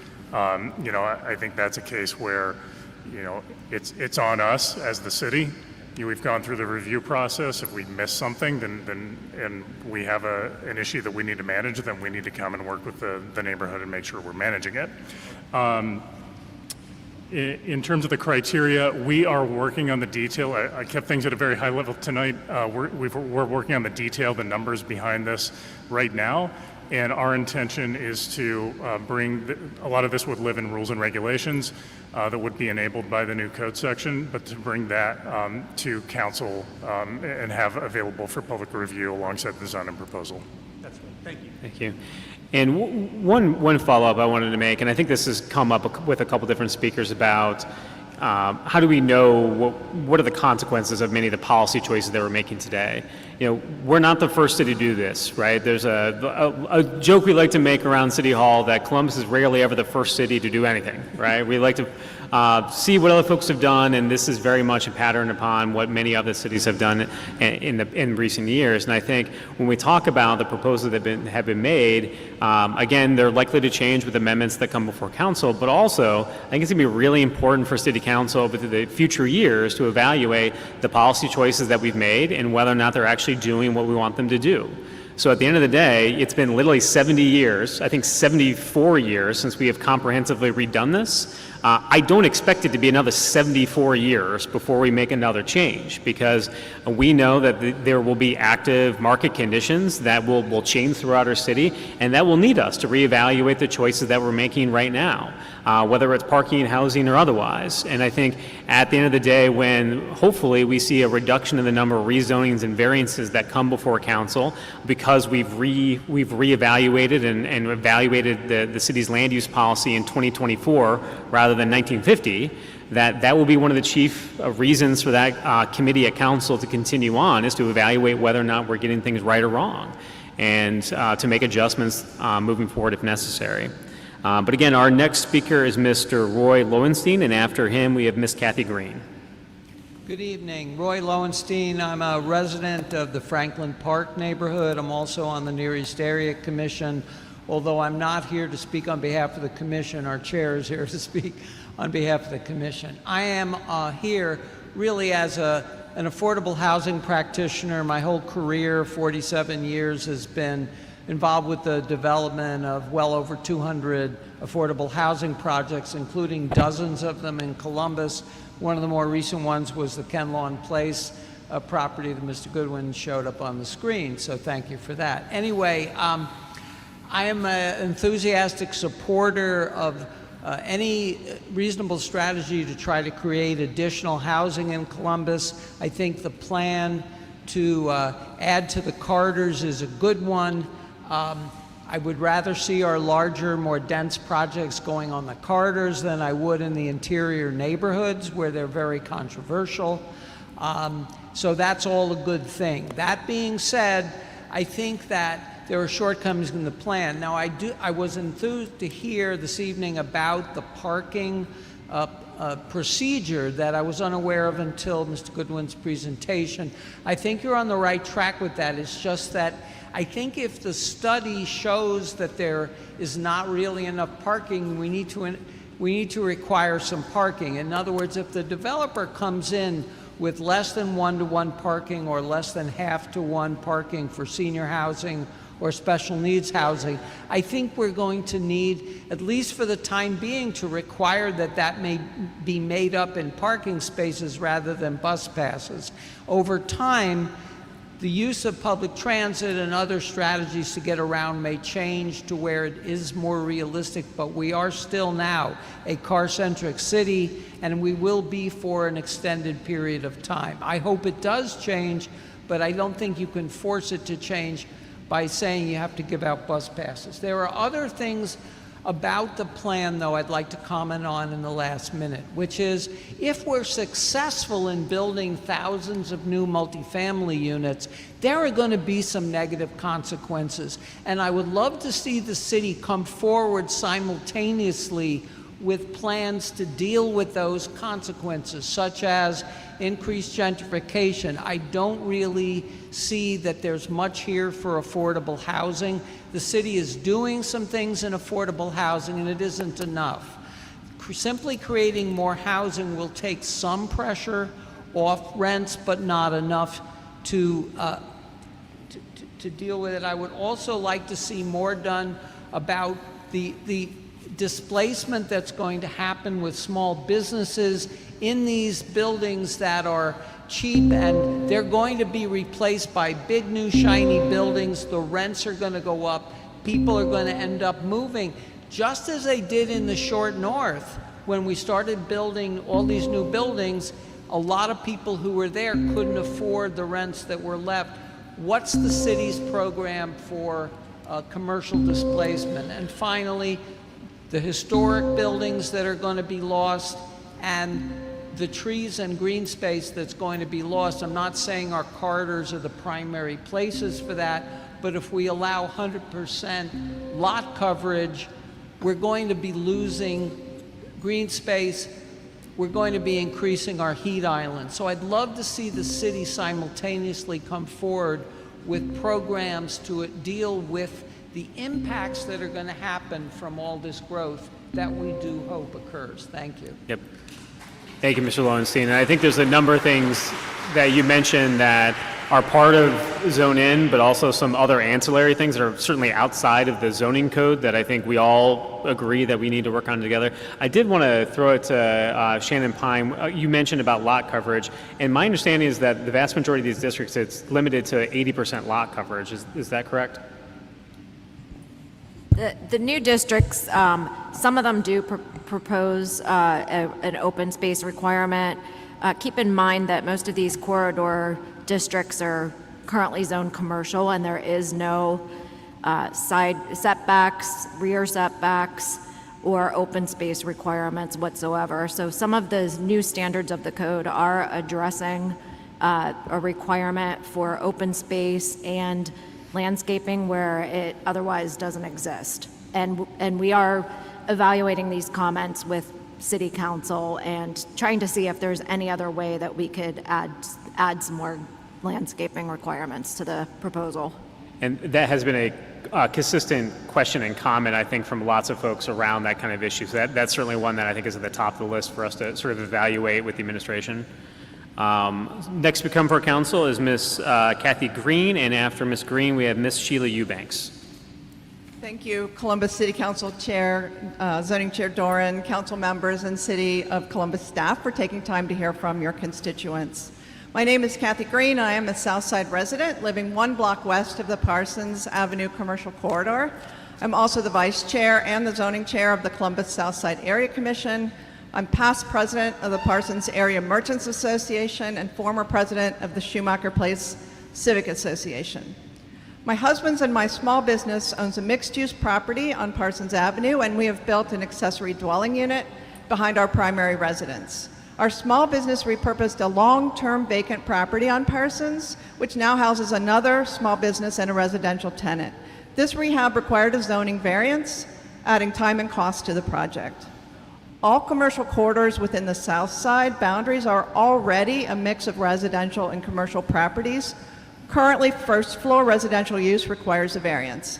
I support the code change to permit first floor residential use by right. Columbus South Side has been a strong advocate for affordable and supportive housing with multiple projects completed.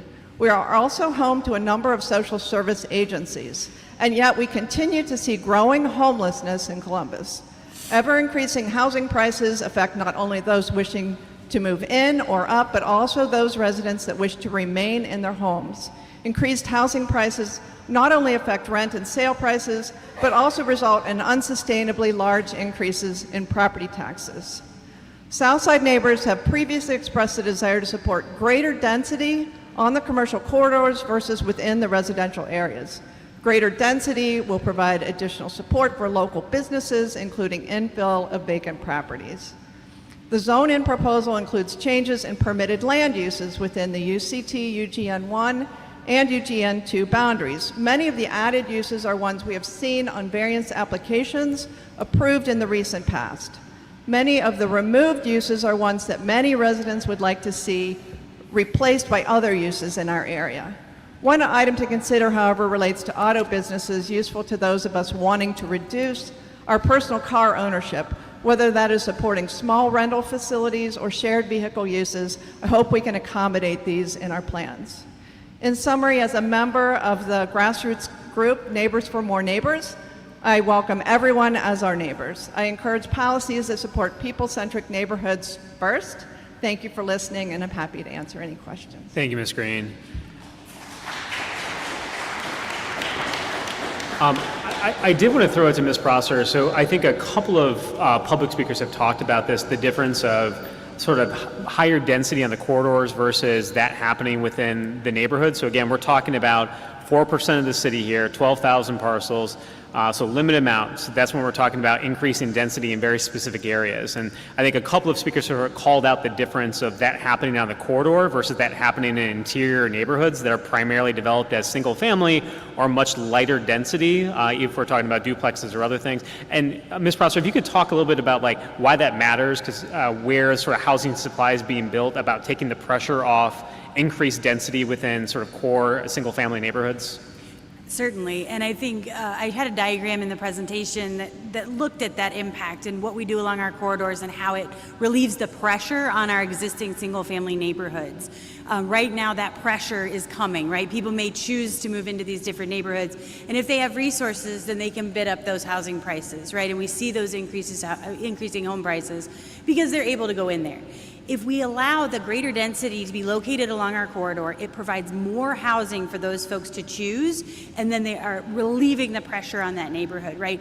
There are folks that want to be close to jobs, they want to be close to opportunities, and so what we see is, while we look at the housing prices across our city are escalating quite high, you know, even across the region, but they're hyper escalating closest to our opportunities. And so when we build that housing along the corridor with access to those transit options, proximity to our jobs, things like Nationwide Children's or Ohio State, places where we have these really meaningful job centers, it allows us to maintain the affordability there in the neighborhoods surrounding. A number of years ago in my previous life and working with the city of Columbus in the University District, there was the effort to raise the height limits along High Street and reduce the parking requirements. And what we saw was a lot of buildings get built along High Street, and one of the criticisms was that they were all luxury units. But what we saw in the aggregate in the broader neighborhood was a real reduction in the pressure on the rents. We saw those slow. We saw students getting more what they were paying for because those were alternative units that students could occupy along High Street. And you see that measurable change as you look on the neighborhood once you focus that density on the corridors. It's a really meaningful strategy to make sure that they have that we can shore up our single-family neighborhoods, that we can continue to maintain those home prices. Thank you. Again, I think the next speaker for our council was supposed to be Ms. Sheila Eubanks, but I don't see Ms. Eubanks here. So the next speaker is Mr. Jordan Griffith, and after Mr. Griffith, Ms. Christine Brown.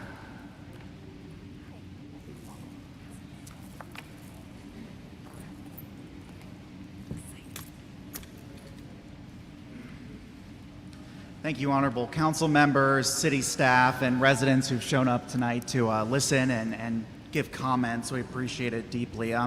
My name is Jordan Griffith. I'm a recent graduate of the Moritz College of Law. I'm a member of the Clintonville Area Commission Planning and Development Committee. I'm an advocate with Neighbors for More Neighbors Columbus, and I'm a born and raised Clintonvillian. I want to express my strong support for the proposed changes set out in Zone N as they pertain specifically to the parking requirements, height, and density. And I strongly, in light of this meeting, support the elimination of minimum required parking. I grew up in Clintonville. I was able to spend a lot of time in Whetstone Park. I worked at Whetstone Library, and I've gone to businesses my whole life that have always been in Clintonville. I've moved back to the neighborhood as an adult with my wife and dogs, and I hope to stay there. But housing costs have risen precipitously in the neighborhood, and it's preventing people from all walks of life from enjoying the things that Clintonville has to offer to residents, to visitors, to guests. Zone N's proposed changes will help make Clintonville and our neighborhoods more welcoming, more accessible, benefiting the city and the neighborhood immensely. These changes focus on people first. They focus on making buildings around people, not making them built around cars. The cost of housing overall and the prioritization of parking has had negative consequences on the neighborhood. Where there could have been a beautiful mixed-use building at East North Broadway and High, there's now single-story strip malls that interrupt the flow of streets and provide no housing and less opportunity for businesses. And that's a real shame, and I look forward to, under the zoning proposal and the changes, allowing that kind of development and building a better urban fabric for the neighborhood of Clintonville and neighborhoods across the city overall. I'm so excited about these changes. I'm so excited to live in a city, in a neighborhood where cars are not prioritized, where we're able and accessible and it's possible for folks to walk along High Street in Indianola without having to worry about single surface parking lots interrupting pedestrian traffic, threatening you on a nice evening walk with cars pulling in and out to access businesses or simply just to park. So I wanted to express my strong support. Again, I'm Jordan Griffith. I hope if you have any questions, feel free to reach out to me or chat with me at any point. Thank you. Thank you.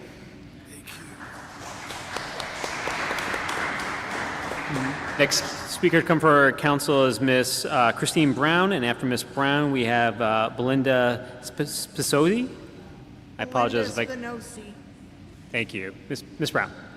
Thank you. I want to thank you all for letting us speak today. I'm on the Consumer Advisory Council of Disability Issues. That's like Mayor's Council on People with Disabilities, but under the City of Columbus. And the thing is, I'm here to talk to you about a couple things that we saw in your plan that was not addressed well. Accessibility was not always being addressed in the housing, because when we are trying to see of new apartments or houses getting built, we need to see that the place is getting universally designed, where the front door being 36 inches wide. So if one day someone gets injured and gets in a wheelchair due to an accident or such, and this is after 22, so they don't get County Board of DD services, okay? We don't want them to be told, well, sorry for your luck, you need to get put in a nursing facility because there's no accessible housing here. And I did hear people say about these changes in numbers of parking spots. Well, you have to make sure that you have ones for people in wheelchairs and where it's wide enough so if the ramp goes out or on the side, it can be done part of the ADA code. And we want to have the amount of more affordable housing and accessible too, because when you want to see someone live here in Columbus, you want to see they can stay as long as they can, instead of saying, oh, well, I can't find any unit in Columbus that I can live in anymore, so I have to leave. That's not what we want. So we have focus of increasing the amount of ADA and the fair housing 20%, because that's really needed, because people are living so much longer. I even have a grandma that's 100 now. And we have to consider accessibility as the land use and planning matter, and it's the obligation of local planning and zoning officials to inform property owners of the need to comply with the ADA with variances and granted with the land. You will find this in our stuff. But also, we have this the Zone in Columbus zoning code proposal to send experts in accessible zoning and housing for people with disabilities. There should be somebody that comes and talks to people with disabilities. And I have a lot of self-advocacy groups I am part of. So we want to see that you can make sure that the housing and the accessibility, and plus even sidewalks, if you think about accessibility, making them accessible for 2 wide wheelchairs that are motorized. Not all those streets on sidewalks are built for that right now. And I even still see people in part, like I'm legally blind and have white cane when I'm going across in Columbus, when I'm by myself, okay? And I see these drivers just don't even follow the Ohio white cane law. They just want to go, and they're not listening.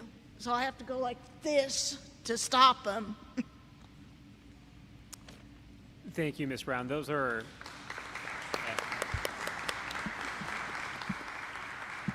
I'm Belinda Spinosi, also a disability advocate. I totally support Christine's initiatives. Thank you. What we're experiencing in the community as far as zoning and code currently is that the city is exempting developers from ADA requirements. We've heard conversation that ADA is being evaluated in plans, but when the actual buildings come together, we're not even seeing the 5% minimal compliance by fair housing, when we actually need, as Christine stated, 20%.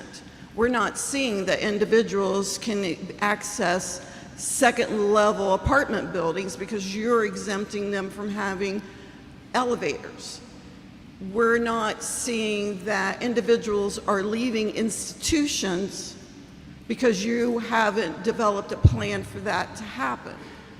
And you're actually increasing redlining when you force policies on nonprofit organizations to contain resources within the guidelines that you've given them, within the resources you give them. We're not appropriately planning for any of this to happen, when at a time when the population is living longer and living longer with longer health complications. We really need to be looking at the future in the big picture. So we're hoping that you will take a look at this as a planning issue, look at this as a variance to include the increased amount of housing, And we also want to thank you for your initiative for affordability and for putting them on the transit line, which is very important to our communities. And we are looking to the State House to support you and trying to find resources that will support you in this initiative. Yeah. We hope that you will talk with us and get the expert to look at this plan. We think there's many problems with it, and the lack of mentioning the disability community is pervasive. We feel like we've been left out. So if you would consider it, we'd appreciate it. Yeah. Thank you both for those comments. I think there's several very actionable things that you all have mentioned that we can and should take a very hard look at incorporating here. So thank you both for bringing that to our attention tonight. I appreciate that. Yeah. I did want to recognize my colleague, Lord Esperoso de Padilla, has joined us, so thank you for being here, Council Member. The next speaker to come before Council is Ms. Mindy Justice, and after Mr. Justice, we have Mr. Thomas Cooper.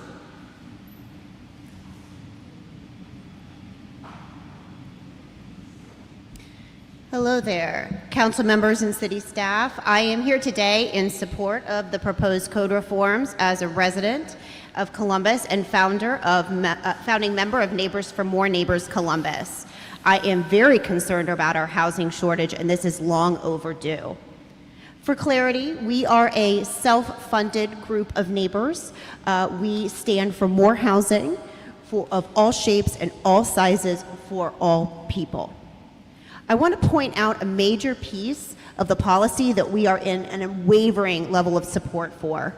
This is a policy note, by the way, that we would be very disappointed to see walked back, and that is the market-driven parking standard as is currently proposed. Shifting to a marketplace-centered approach does what exactly we need to see happen.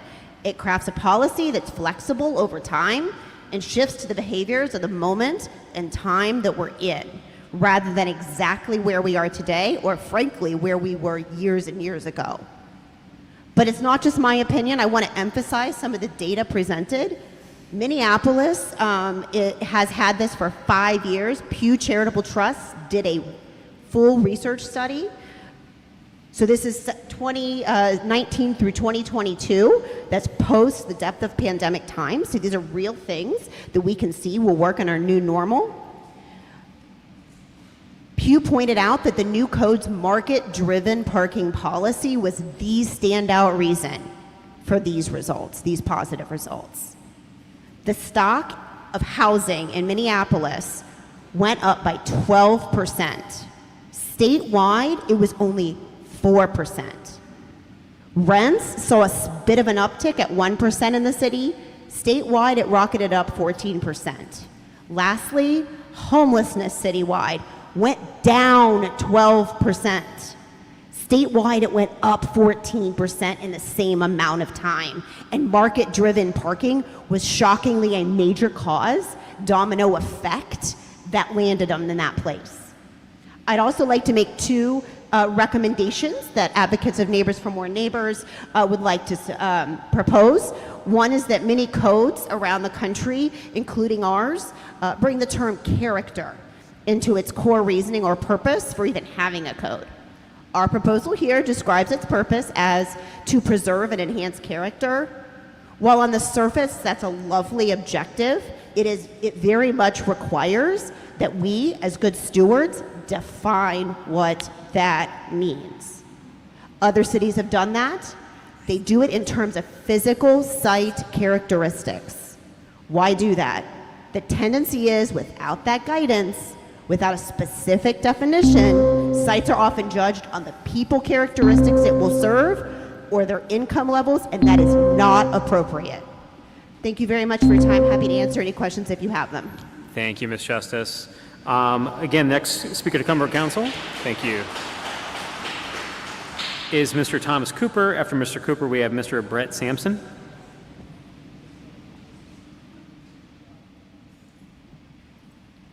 Hello, my name is Thomas Cooper, and I'm a resident of the Brewery District, and I have a long-term desire to remain in the Brewery District, German Village, Schumacher Place general area.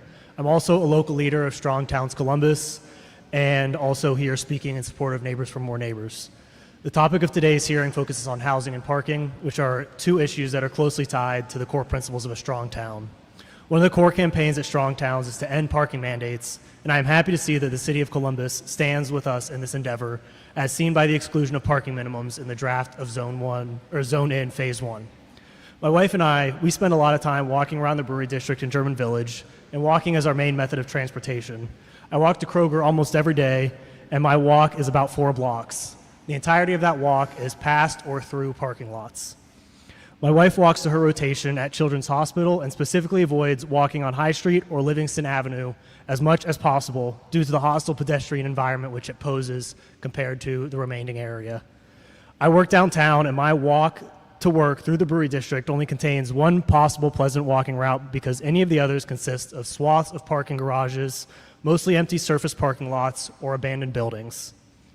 Every time I walk past one of these underused surface lots, I think of the possible homes that could be built in that space to house my future family. This environment does not feel scaled for humans, and it creates an unsettling lack of feeling of security and an absence of community. I stand by the proposed changes in the zoning code because my neighborhood needs to create conditions which allow for a swarm of developers, both large and small, to work simultaneously to build more residences and return our neighborhood to its historical peak. The current German Village, Brewery District, Schumacher Place, and Marion Village area has 12,000 residents. Back in 1960, that same area had 21,000 residents. That's a decrease in 9,000 residents. This is not about destroying history. It's about returning to those development patterns of old, which created the vibrant areas we all love.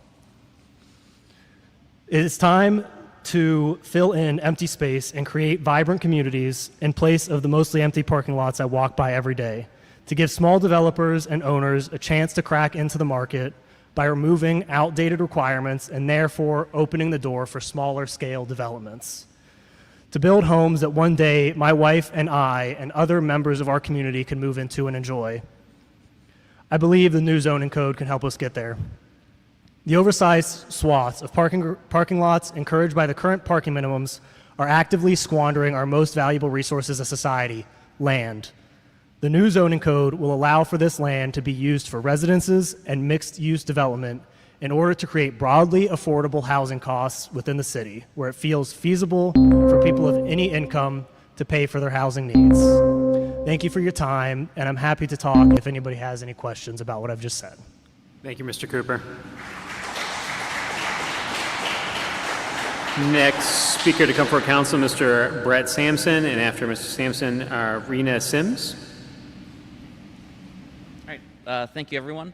My name is Brett Sampson. I've been a resident of Columbus since 2008. For every one of those years, I've been a renter. I've lived around the Ohio State campus area. I've lived in Dublin. I've lived in Upper Arlington and now Worthington, where my wife and I live in a small apartment building. So according to the Bureau of Labor Statistics, the largest slice of every American's paycheck goes straight into housing. This is true for me. The second largest slice of every American's budget goes to paying for transportation. So Zone In directly addresses the two largest costs in my life, rent and transportation. Columbus is badly behind the 8 ball on housing. Around 2008, we stopped building enough new housing to accommodate the families who moved here. And because we didn't keep up, those available apartments and houses skyrocketed in price, as we've all seen. Zone In directly attacks the heart of the problem. Unlike so much bad legislation, this is not a Band-Aid policy. It's actually working towards a true solution for the underlying problem. By streamlining the approval process and increasing density limits, Zone In will result in more apartments faster. Importantly, these policies are proven to work in other cities. It cannot be stressed enough that the city of Minneapolis has seen rents increase by a mere 1% since 2017. It's extraordinary that we actually have evidence of how to beat housing inflation. Imagine how much different the lives of the residents of the city would be if their rent had only gone up 1% rather than 24% since that time. The downsides of zoning reform do not come close to outweighing the benefit of affordable rent. Similarly, the removal of parking minimums in the urban core is a crucial step towards solving the high cost of transportation. Cars are ideal for moving around the country and fantastic for driving around in the suburbs, but just as a matter of geometry in a city center, the geometry just does not work for cars to be a viable mode of transportation. We don't want to have the commutes of other cities that haven't looked ahead, like Atlanta, Houston, LA.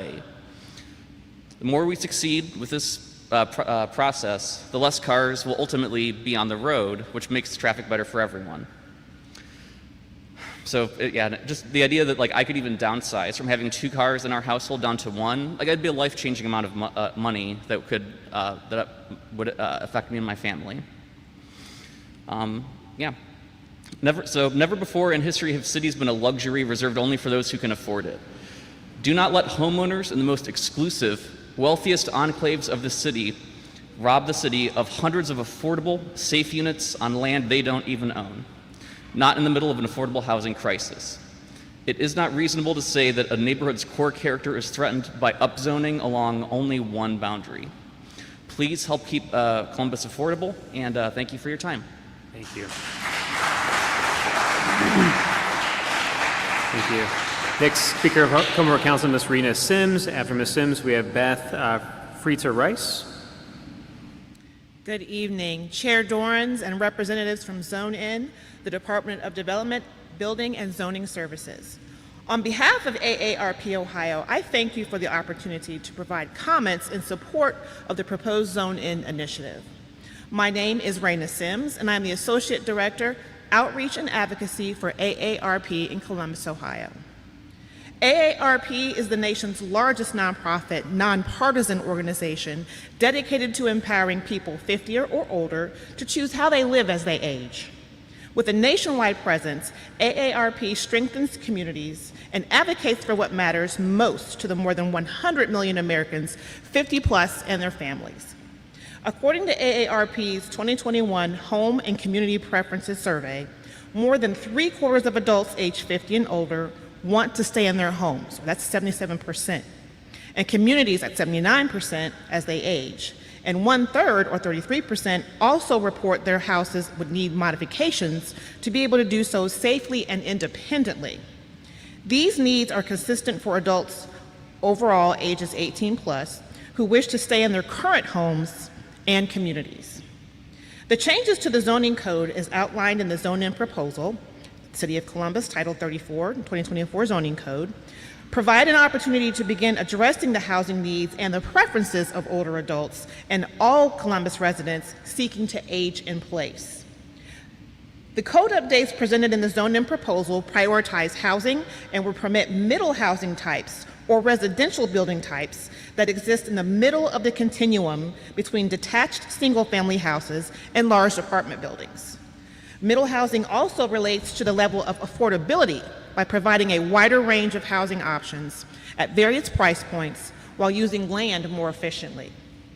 Middle housing also fits within what helps to generate walkable, place-based neighborhoods that support the needs of older adults and those with disabilities or limited mobility through equitable transit-oriented development, through the development of housing near transit.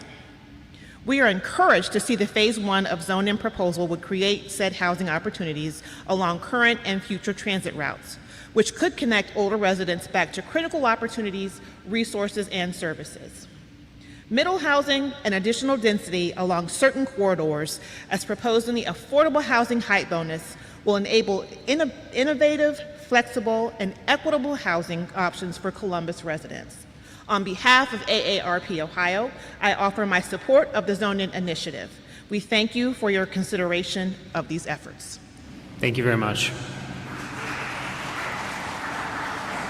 The next speaker we have come before council is Ms. Kate Curry D'Souza, and after Ms. Curry D'Souza, we have Ms. Anna Te Conseco. Good evening. My name is Kate Curry D'Souza. I'm here as the chair of the Near East Area Commission to provide testimony. On Tuesday, June 5th, our commission hosted an outreach event in our own neighborhood for neighbors to learn, ask questions, and share thoughts about the proposed changes with the zoning code. The Near East Side is a diverse area, and the neighbors present at this meeting represented that diversity. There were a few key points from that majority of the group focused on, and I'll present those tonight on their behalf. Residents understand the need for affordable housing and how density is a tool to achieve this goal.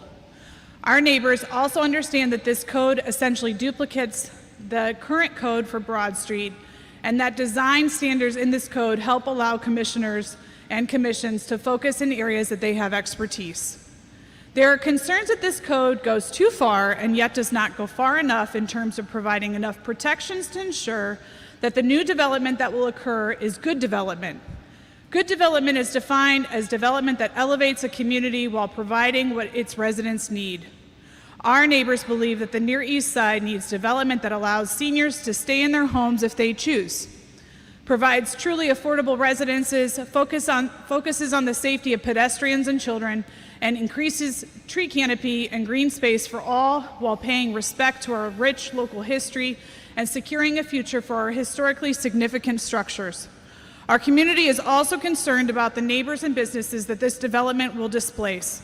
Neighbors want to know what protections the city will put in place to ensure that our small business owners on Mount Vernon, Long, Broad, Main, and Parsons will not get priced out when their buildings get demolished and the rent in the new buildings is not affordable. An additional theme and point of discussion at the meeting was that this new code will result in an intentional decrease in engagement with the local community. If developers no longer need to engage our local and very active civic groups or present in front of an area commission, then there is an intentional disconnect between the community and the developers. Given our history with our area around redlining and the number of historic homes that lie under the highways that you drive over on every day, many of which our neighbors were displaced from as children, there is little faith that without these discussions, the developers will choose the development will enhance the There is little faith that without these discussions, the developers will choose development that will enhance the community. Restorative justice is overdue and still possible. NEAC has been told several times that the solutions for several of these concerns are slated to be addressed in the future, or that a different department is working on something that will address one of our concerns. Our community thinks that this approach is short-sighted. To push forward a dramatic shift like this proposal without concurrently providing solutions for this very real effects is an avoidable misstep, and we ask and expect that Council will address before adopting this code. Near East Siders are and always have been innovative, solution-seeking community leaders and future-focused. Our neighbors are seeking opportunities to engage with developers, and we believe that civics and commissions are best suited to create these opportunities. We're excited to come to the table and devise a process that works for all, protections that will help residents afford to live in our city and not be priced out of their homes in their elder years, and shelter for small businesses to continue to serve our communities. You can help earn our community's trust, which will help determine our success in future zoning updates based on how you handle this current phase. Thank you. Thank you. The next speaker to come for council is Ms. Anna Te Kansengo. If I got that wrong, please correct me. And after her, we have Mr. Mark Allison.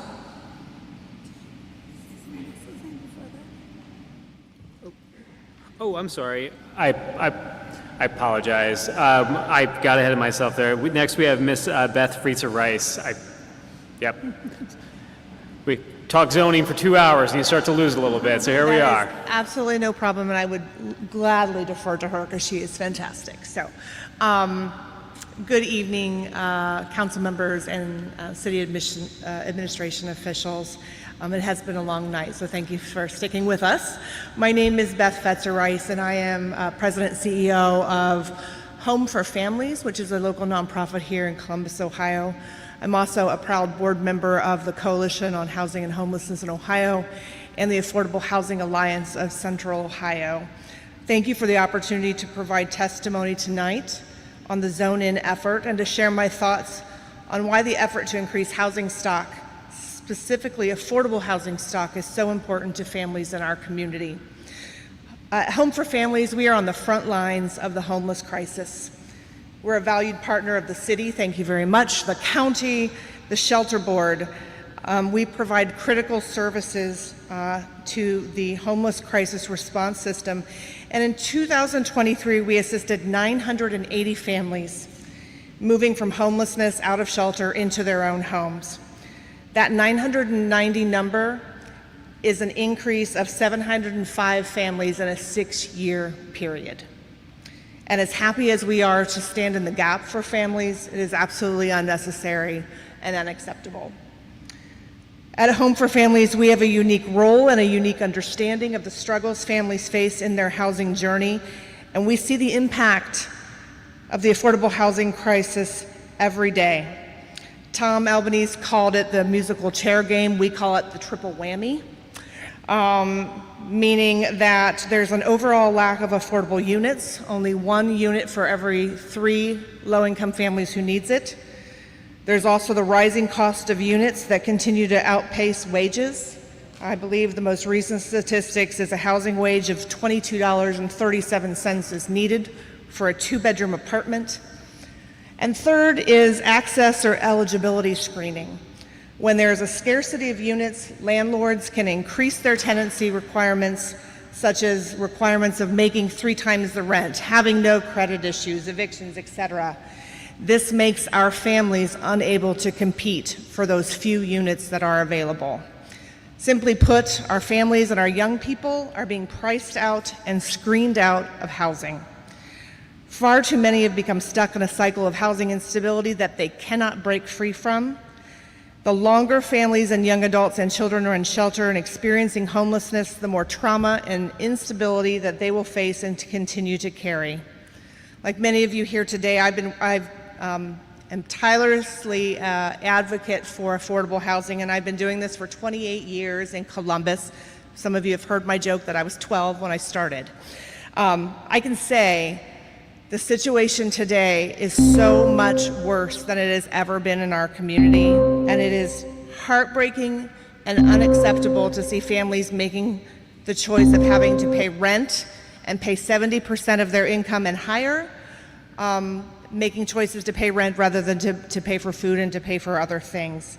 And I have many more things that I would happily share in my written testimony, but honestly, I think the thing I want people to walk away with is that affordable housing and housing stock, it directly correlates to reduction in homelessness.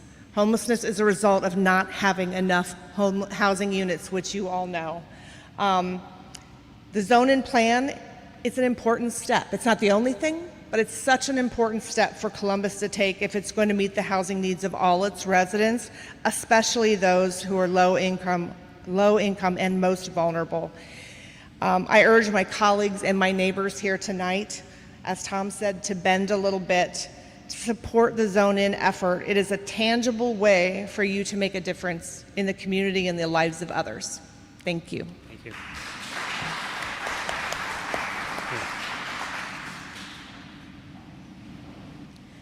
Good evening, Chair Dorans and members of Columbus City Council and the City of Columbus staff.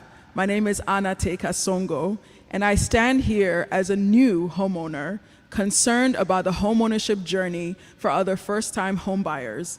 But I am excited about the new zoning code proposal.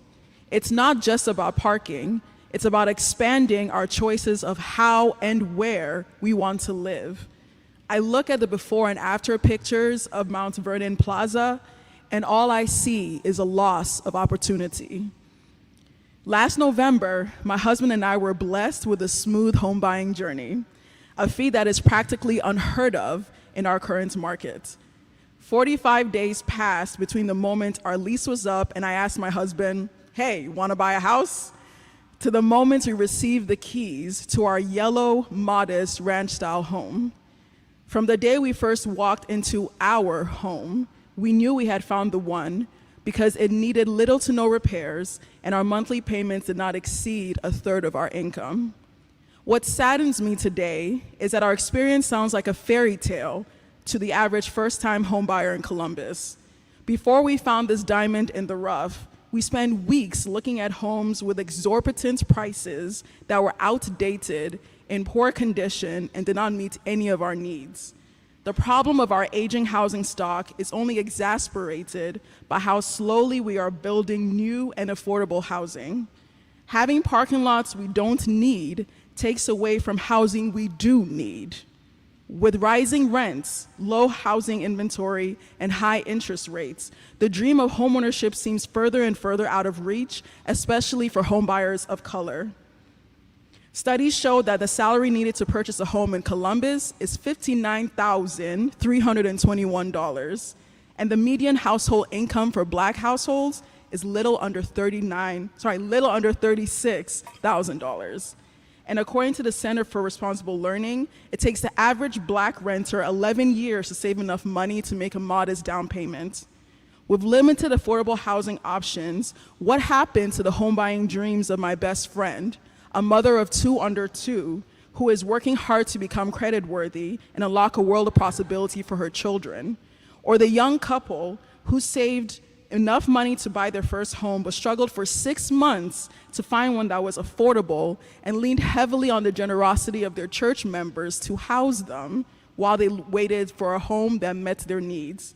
With a proposed zoning code, we have the promise of more density in key areas of the city, meaning that increasing the demand for diverse housing options and driving down the cost of housing so that they can have a shot at homeownership. I moved to Columbus 5 years ago looking for a welcoming environment that was affordable, and luckily I found it, but many others are struggling to do the same. The report Finding Home in the Heart of It All finds that if we are intentional about addressing our housing gaps, 6,000 additional Black renters will have enough savings to purchase their first home. That is 6,000 more people like my husband and I, my friends and loved ones, who have a shot at unlocking generational wealth for their families. I urge all of you to continue fostering the hope of the American dream by supporting a new zoning code that creates more opportunities for all. Thank you for your time and commitment to solving our housing challenges.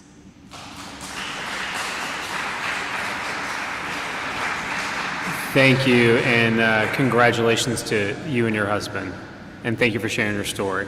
Next speaker to come for council is Mr. Mark Allison. After Mr. Allison, we have Mr. Michael Gallagher. Thank you. My name is Mark Allison. I have been a resident of the Brewery District for more than 40 years. And I'm here tonight to ask you that as you bring in the new, you not forget the old promises and guarantees that were made over the years to the residents of the Brewery District, and I'm speaking specifically about the Brewery District Plan. The plan was developed in the late 1980s by a group of residents and by property owners and the city administration, development department, so on. We came together over the course of several years in meetings not unlike this one and drafted a plan for the development of the Brewery District, which looked considerably different back in 1988. The plan was adopted by City Council, and it's still in effect. It was a unique plan that created a tiered development strategy for the Brewery District and actually subsumed into the district the east side of High Street down to Green Lawn Avenue. And it also created or made reference to and fostered the creation of the Brewery District Architectural Review Commission, and I served as the chairman of that commission for the first several years of its existence. I don't hear anything about the Brewery District Plan, and I don't see anything about it in this zoning plan, that the documents that I've reviewed thus far.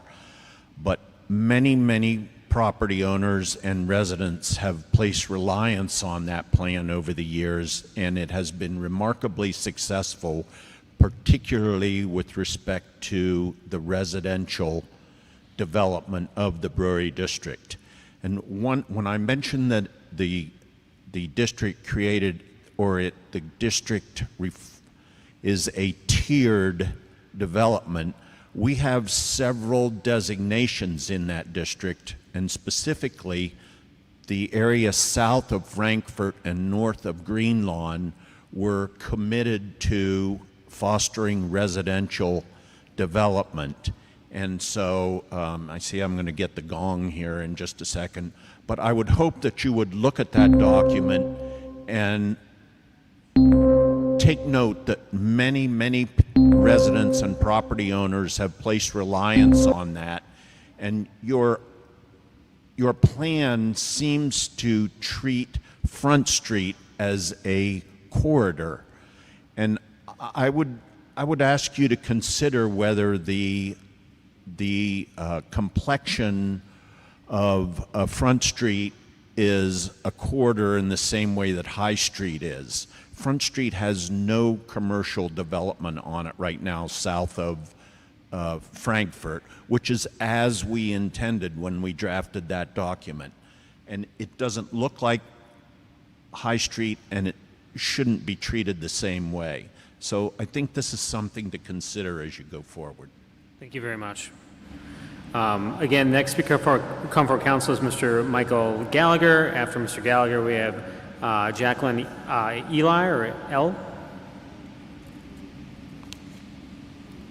Good evening. Thank you for the opportunity to speak here today. My name is Michael Gallagher. I live at 808 Yeager Street in German Village. I'm also chair of the German Village Historic Preservation Committee. I'm here to express my opposition to the proposed zoning for the change to the south side of Livingston within the boundary of German Village. That would be bounded by Pearl Street on the west and Lathrop on the east. German Village, as you know, is a National Historic Neighborhood. All property changes required to get a certificate of appropriateness from the German Village Commission. That commission governs property changes based on adherence to the German Village District guidelines. Those guidelines were codified by City Council. The German Village guidelines cover building height, scale, proportion, spacing, setback, and the zone-in presentation Q&A, where I talked to Mr. Kevin Wheeler, the Columbus Assistant Director for Growth Policy, said to me that the German Village Commission will continue to operate as it does regarding German Village. Therefore, any zoning for this area should conform with the German Village District guidelines, which the current Phase 1 does not. It's for this reason I request the zoning changes for these parcels within the boundary of German Village be removed from the zone Phase 1 plan. That's not to say that you can't put your zoning revisions in place in a future phase, but the zoning definition would conform with the German Village guidelines. Otherwise, you're going to end up with getting marching orders from two different documents, the guidelines and zoning, and you expect the commission to govern based on those two different rule books. As for parking, I have lived in Atlanta and took rapid transit. I have lived in high-rise Chicago and lived in rapid transit. It was great. When I chose to move back to Columbus, my hometown, I wanted to live in German Village. That's not to say that parking doesn't need to be taken care of and affordable housing needs to be taken care of. But I see this plan regarding parking and the mobility study to be nothing more than putting the mobility cart before the rapid transit horse. You've talked about rapid transit in the city for 40 years and nothing's happened. And now you're in a rock and a hard place and you expect to coerce people into a lifestyle that they're not ready to or set up to deal with. Thank you. So there has been a number of questions that have been posed from different areas of the city that have a historical district that requires certificate of appropriateness. I think there's been some confusion about this. I think we're going to try and make sure we get something in writing to folks that provides that clarification across the board. Because again, we want to make sure that we're being very transparent and clear about how the code would interact with those guidelines. That's not something we have here today, but that's certainly something that we're going to be working on providing to folks in the future. The other part to your comment around transit is literally on the ballot this fall, and I've got my colleague right here next to me. Well, we got to do it at some point. And as a man who's not quite 40 years old yet, we got to do it in my lifetime, and kicking that can further down the road isn't acceptable in this community. So I think I'm very excited to see that on the ballot this fall, and hopefully that will put us in a position with that Link Us proposal actually to bring real, reliable mass transit to all across the city of Columbus. And there is information about, if you're unfamiliar with the Link Us proposal that's on the ballot in the fall, there is information in the back on it. Next speaker to come before council is Jacqueline Eli, or L. Not sure she is still here. We have then Mr. Todd Mauk. Mr. Mauk?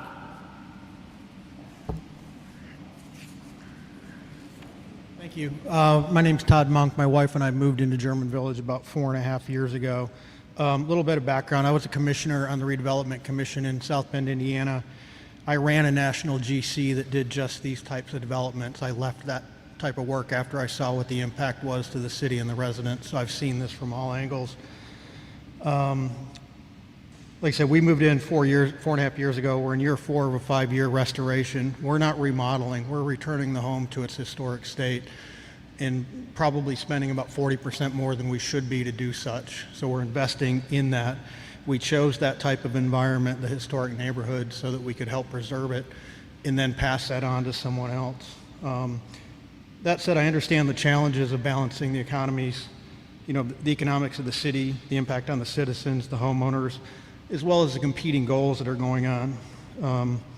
So I've got 3 main concerns. One is parking. It's already impossible to park at our house, and we have 1 car. We live about a block from Livingston Avenue. Our car's been hit when we put it on the street. We have to call weekly to have cars towed out of our alley. So not having parking studies done for I think the residents of German Village is really kind of a non-starter. We need to address that fact. And to Gallagher's point, you need to look at the transit, how people are going to move around. Property values for restored homes in German Village will fall because of this. So the people that have invested heavily in actually restoring the neighborhood and preserving it are going to be penalized. Property taxes will increase to cover the tax incentives and the infrastructure costs. So 2 main questions. What's the value, the dollar value of the tax incentives and the infrastructure this is going to cost, and how will that be funded?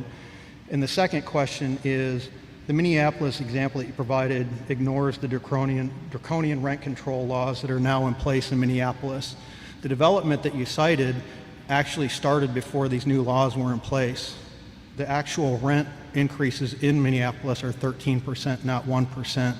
So we're ignoring in this study the reality of Minneapolis and in the long-term effect of it. So no new development is occurring in that city. So everything espoused in Minneapolis by such a move will not occur. So my question is, why are we using Minneapolis as an example here? It's such an off-center example that really doesn't hold any water for this. So those are the 2 main questions I've got. Thank you. I'm happy to throw it over to Director Prosser. I can tell you I was in Minneapolis literally a month ago, and there was cranes in the air and development happening. So I'm not quite sure it's frozen in the way that's been described. But I don't know, Assistant Director Prosser, I don't know if you have anything you'd like to add. On Minneapolis? Yeah. Yeah, and I think that was information through a study at the Pew Charitable Trust Foundation, so I'd be happy to provide that to you. But they took a look specifically in the city of Minneapolis, not inclusive of the broader region, but the work that the city of Minneapolis did, and then its impact on housing production up by 12%, population growth up 10%, and then that rent change in between 17 and 22 at 1%. So that was a study done by Pew Charitable Trust that we looked at. Okay. Can we get back to the first question about the dollar value of the tax incentives and the infrastructure and how we're going to fund that? So as far as it relates to the zoning code, there's not incentives that are tied to the zoning code. Any incentives are tied to the community reinvestment policy the city has. So they're sort of two separate things. Well, I understand that, but we're talking about rezoning that's going to affect me and all the taxpayers in this room heavily, and I want to know where that money is coming from. It's coming from my property values. I want to be told that, so I don't really accept the excuse that it's a separate issue. I guess I'm a bit confused about I guess I'm just a little bit confused with the question.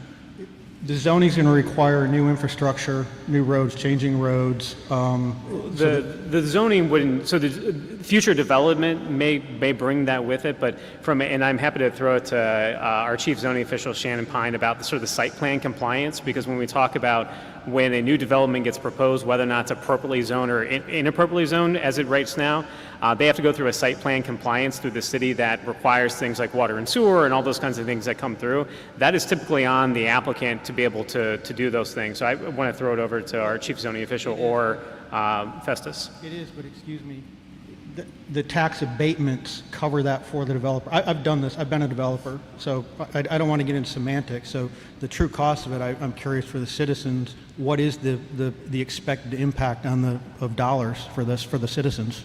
I mean, I'm happy to let them answer sort of the current process. Yeah, so through the site engineering process, certain projects, it depends on the project, it depends on the site. If there's lack of, let's say, sidewalk or stormwater infrastructure, that project is required, that developer is required to provide that for their project, all the way up to a sewer line extension if there's no sewer line that extends to the neighboring property. So as development comes, the developer is required to provide infrastructure. Okay, but the tax abatements fund that for the developer. So we're talking about the same thing, but we have it in two different boxes. So the tax abatement policy is one that is utilized to get some of our more complicated projects across the finish line. Council's done a really good job of calibrating the affordability requirements to make sure that those affordable units are included when they utilize that tool. To date, about 25% of the projects that built in the city of Columbus utilize the abatement, so about 75% don't. And right now, at the end of 2023, 1.2% of the parcels in the city of Columbus currently receive an abatement. It's quite a small amount, not enough to certainly capture some of that funding for infrastructure that gets added to the plan on the side of the developer. I'm going to state that, our request that German Village be removed from any zoning proposals like this due to the negative impacts of not only the historic relevance of the community, but the negative impact on the property values and with the increases in property taxes. But I'd encourage everybody in this room, regardless of what side you're on, to research Minneapolis and see what the reality is, because the picture being painted here is completely off center of reality. Thank you for your comments. The next speaker come for council, Mr. Buzz Thomas, and after Mr. Thomas, we have Mr. Paul Burke.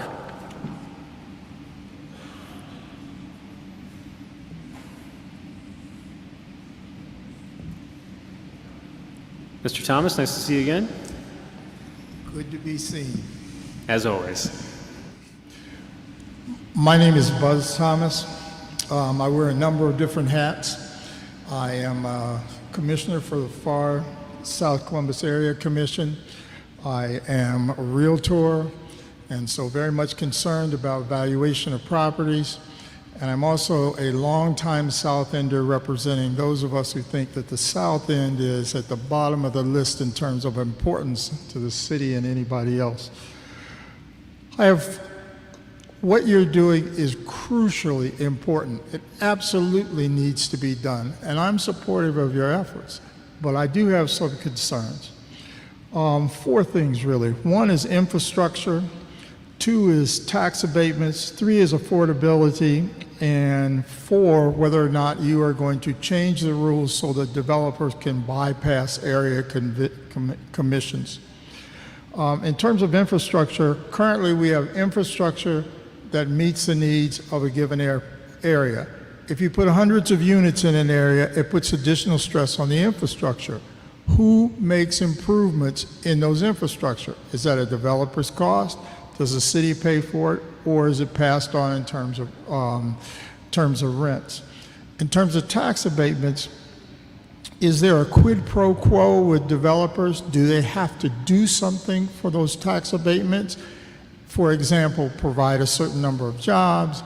My understanding, and I segue into affordability, that they have to set aside a certain number of units that are considered to be quote unquote affordable.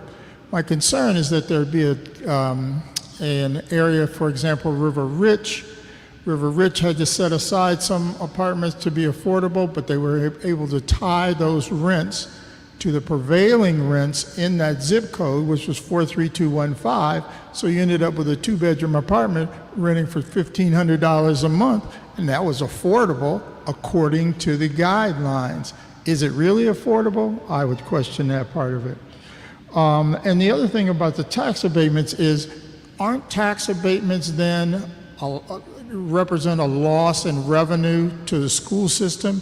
And are Columbus Public Schools, are they on board with these tax abatements? And then the last thing is the area commissions. As we talk about this currently, and I do think, yeah, is it an impediment? Does it slow developers down? Yes. But we're charged with representing the individuals in our communities, and we'd like to have an input in terms of the development that takes place. And I think that's it for me. I do wonder, are our comments being recorded, or? Yes, Mr. Thomas, this is all being recorded. It'll be available again on the city's YouTube page probably tomorrow or so the whole hearing will be on there. And I would say, from an experiential standpoint, there have been 2 times in my life in the last few years that I've been involved with developers. One was with Cooper Stadium, which everyone knows is still in a state of disarray. And the developers that came there, they brought a slew of lawyers. They made a ton of promises. They talked about a good neighbor agreement that was never solved. And so my concern is that once the development starts, then all bets are off for any changes. I lived directly across the street for about 30 years from the Barrett project. When that project got started, there were all kinds of promises that were made. There were examples of properties that they were going to build, and they were on their website, and they lied. They just flat out lied. So my concern is that our concerns be addressed before that first shovel goes into the ground. Thank you. Yep. Thank you, Mr. Thomas. So I want to answer one of those questions, then I want to throw it to Ms. Prosser to talk about the incentive issues that you raised. So right now, if someone wants to build something in the city of Columbus and that parcel is zoned appropriately for what they want to build, that does not go to an area commission. There's no need for a rezoning, there's no need for a variance. They're able to move forward without any of those requests of council. So I would imagine most folks, if you're in this room, you probably already know what an area commission is, but if not, I'll run through that really quick. So we have 29 area commissions across the city of Columbus. Our city code sets them up as the official zoning advisory body to city council. So they make recommendations to council as far as yes, no, what they like. And oftentimes in that process, they will negotiate with that builder about certain things they'd like to see or things they'd like to see changed. But the reason for that interaction is that they need a rezoning or they need a variance. And that is because most of our city has not been reevaluated comprehensively since the 1950s. So as you might imagine, many of our parcels across the city of Columbus their zoning designation does not reflect the current development patterns either within that neighborhood or really reflect the current development patterns as we would sort of construct anything now. The whole goal, one of the goals here from the zoning initiative is to modernize this, right? To reevaluate these 12,300 plus parcels and say, what do we think as a community are the most appropriate things to happen on those parcels right now? So when you look at the 6 different zoning districts that have been proposed, those are the districts that will apply one of those districts will apply to one of these 12,300 parcels. If someone wants to build something on one of these parcels that fits within that zoning designation, they will no longer have to go officially before a area commission in order to receive that recommendation. Additionally, one of the things that I think is very important to note within this code is that for the first time, we're baking real design standards in on the front end. That is where so many of our hardworking volunteers at the area commission level spend so much of their time negotiating these kinds of things in project after project after project. So one of the main guiding ideas behind this process is, one, to reevaluate those parcels, to say, let's not rely upon what we thought that they should be appropriate in 1950 or 1960 or 1970. What do we think is appropriate in 2024 and in 2025 and 2035 and 2045 versus, again, not doing this in a comprehensive manner. So the answer is yes, but also at the same time, keep in mind that we're not taking any review away from the area commissions that we're not taking away from city council. Ultimately, if someone needs a rezoning or a variance, that comes to us as well, and we have the ability to weigh in on those things. If folks are able to build what they want to build with these new zoning districts, we're also taking ourselves out of that process as well, because we're putting a stake in the ground and saying, we need to make these updates because of all the issues that we've talked about so much here tonight. We think it's important to do that all in the front end rather than be reactive. And I think that's one of the things that I would like to say generally about this initiative. It's about being proactive with our land use policies rather than being reactive, in which we're reacting to what people are bringing to us. And with that, I want to hand it over to Ms. Prosser to speak to some of those specific questions around incentives. So. Yes. And so around the incentives, so it is part of code that council requires we look at every 3 years, that in exchange for the use of the tax abatement, you have to include 10% of the unit, total of 20% of the units, depending on the market category, for income restricted and protected affordability, with a compliance process that requires an annual check to make sure those units not only are renting for the level that we expect, but also given and rented to families in those income brackets, which is a really important part of the policy that council and the administration continue to work on. We will evaluate it again next year. We want to be responsive to what that market affordability is and what we can capture in that abatement. The AMI levels that we utilize, the area median income levels that we utilize, are a regional level income designation that comes down from HUD, and it allows us to calibrate that affordability based on household size, but it is a region-wide number. Yeah, and one thing I want to mention, and thanks to my colleague Brosa de Padilla for mentioning this, is that that policy comes up for review every 3 years. That review is up next year. So I think I think it's come up for review twice during my 5.5 years on council. Every single time that's come up for review, we've made changes. We've required additional things from folks if they want the incentive. There's more things we're going to expect from you. One thing that changed this last time was we removed the ability for folks to get a tax incentive for single family houses that don't have affordability attached to them. That was one of the key reasons we did that, because we saw those as key drivers of gentrification in certain areas of the city.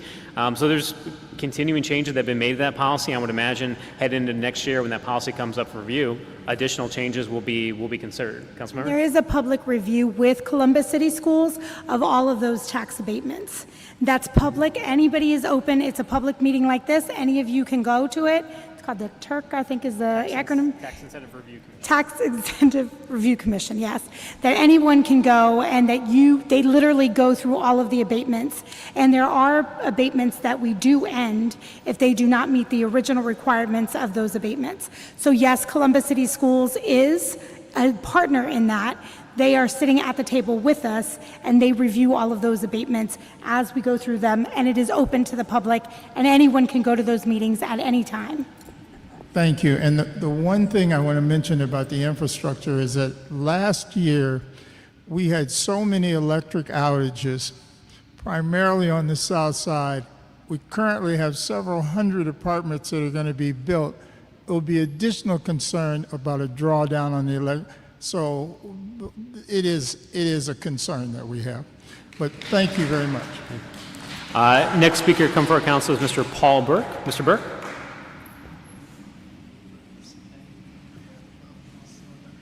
I'm Sorry, we're renewing an old friendship here. Who says And this will be brief because I'm very cold. I am just concerned about, and I have a question. My question concerns the process that we're going through tonight. And you had a previous meeting, of course, I didn't know about it, missed it, but it seems to me that in doing this, the city is attaining a lot more power than they had before. We, in the past, had the opportunity to have our voices heard. We had the commission, the neighborhood commissions we could go through. If that didn't work, we would go a step higher to the BZA, city council, and whatever. But we had more input. It appears that what I see tonight, what I hear, is that you guys have made decisions on many matters that we have looked into in the past and had experts advise us on. Somebody ignored the fact that a parking study, what's a parking study? Well, parking studies are extremely important in zoning matters. My question, I'll get right to the question, I promised I'd make it quick. How are we going to have input in the future, neighborhoods that have zoning issues? How are we going to resolve those? What process do we go through? Is the city going to have the zoning say on everything? Or can we go through the commission again? The Dispatch had an article recently suggesting that the city's zoning power is at such that developers are favored over neighbors. That's very disturbing. So, what else can I say to you? That's our issue. We're very concerned about it, and we want to have input. And what are you doing? Is this the process going to continue? That's my question. Yeah, no, thank you for the question. I mean, I think we're trying to be very open and transparent about what's being put forward. You know, as I mentioned a moment ago, as the current process plays out, because the land use policies are so outdated, virtually everything needs a rezoning and variance. Now, certainly some things don't need them, and those things sort of move through the pipeline. But the goal of this is to make sure we update those things. And we're trying to do all this feedback now. We would rather front load the feedback and bake that into the code. So that is the guiding document moving forward, so that everyone has a common set of rules to play by. And again, this is something that we believe is important to again aid in the kind of development that we need around housing and transit in the city. I understand it's a big shift compared to where we currently are, but I think we believe it's a needed shift. But it's one in which we're literally trying to make sure we're getting people's thoughts, comments, ideas. You know, I think all of us, while I appreciate everyone coming here tonight and freezing in this gym right now, I'm not sure why it's so cold, but that's why we're here. I mean, that's why we've had prior hearings. That's why we have the website for people to give comments. That's why I've been getting dozens of emails every single week, and we're trying to aggregate those and say, if we're going to do this, let's do it right, and let's listen to people as much as we can. How will you respond to the people who are suggesting that there's a rumor that the commissions are going to be dissolved and the city will be handling all these issues? I mean, is that a fact or not? There's no, like the legislation that's been proposed has no provision to dissolve the commissions. Again, it's a question of what would go before them. Again, if someone has the right zoning district for them to build something in it, that would not need to go to that commission as it currently does. But also keep in mind that this amounts to 4% of the city. So if there are projects in the other 96% of the city that require a rezoning or a variance, they would go through the standard process that has existed with those commissions for as long as those commissions have existed. Okay. Thank you. Thank you. And the last speaker to come before our City Council this evening is Ms. Sandra Thomas White. Ms. White? You've got the mic. Thank you. It's Sadiqa. Thank you. Thank you for correcting me. I appreciate that. And I am a resident of North Columbus, far in north. And I say that for a reason because Councilman Ramey left. But I just have a few comments. I don't have a prepared speech. I just wrote down some things as people were talking. And so one of the questions First of all, I do think, and not think, I know, and I know as a practitioner, I'm an economic development consultant. I've practiced in more than several cities for 50 years. I'm retired, and so I've done lots of development on the city side. I was a city representative, and I sat across from the developers.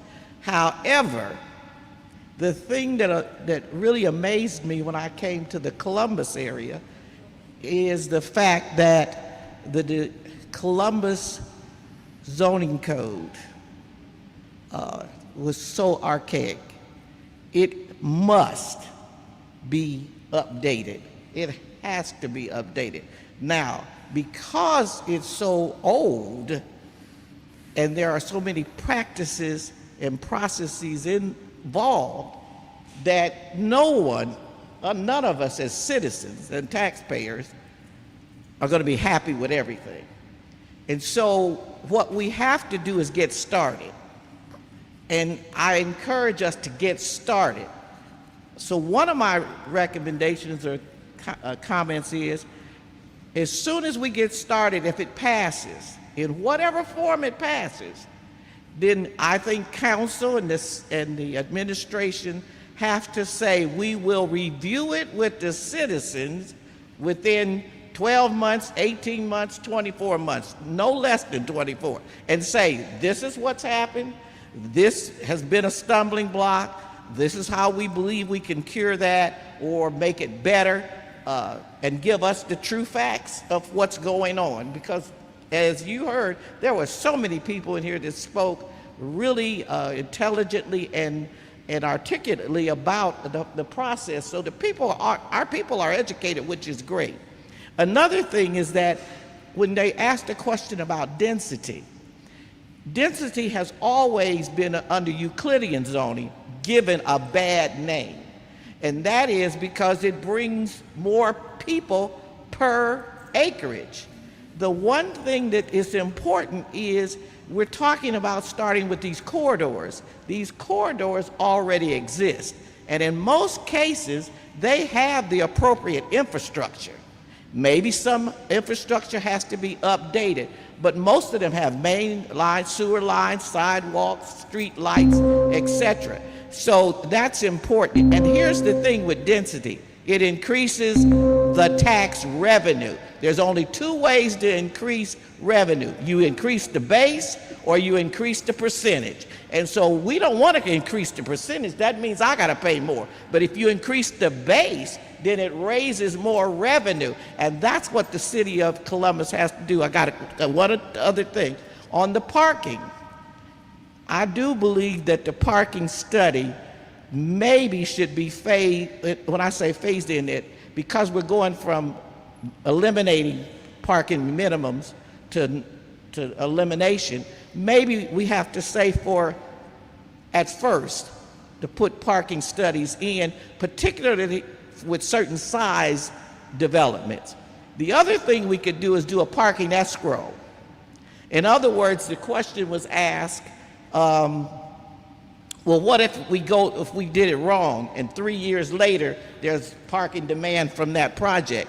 Well, if we escrowed, like we do some other things, and we escrow the money from that developer, and now if there's no parking problems that come after a certain period of time, they get the money back, or you can actually give the money back in phases, like maybe they get 25% back the first year.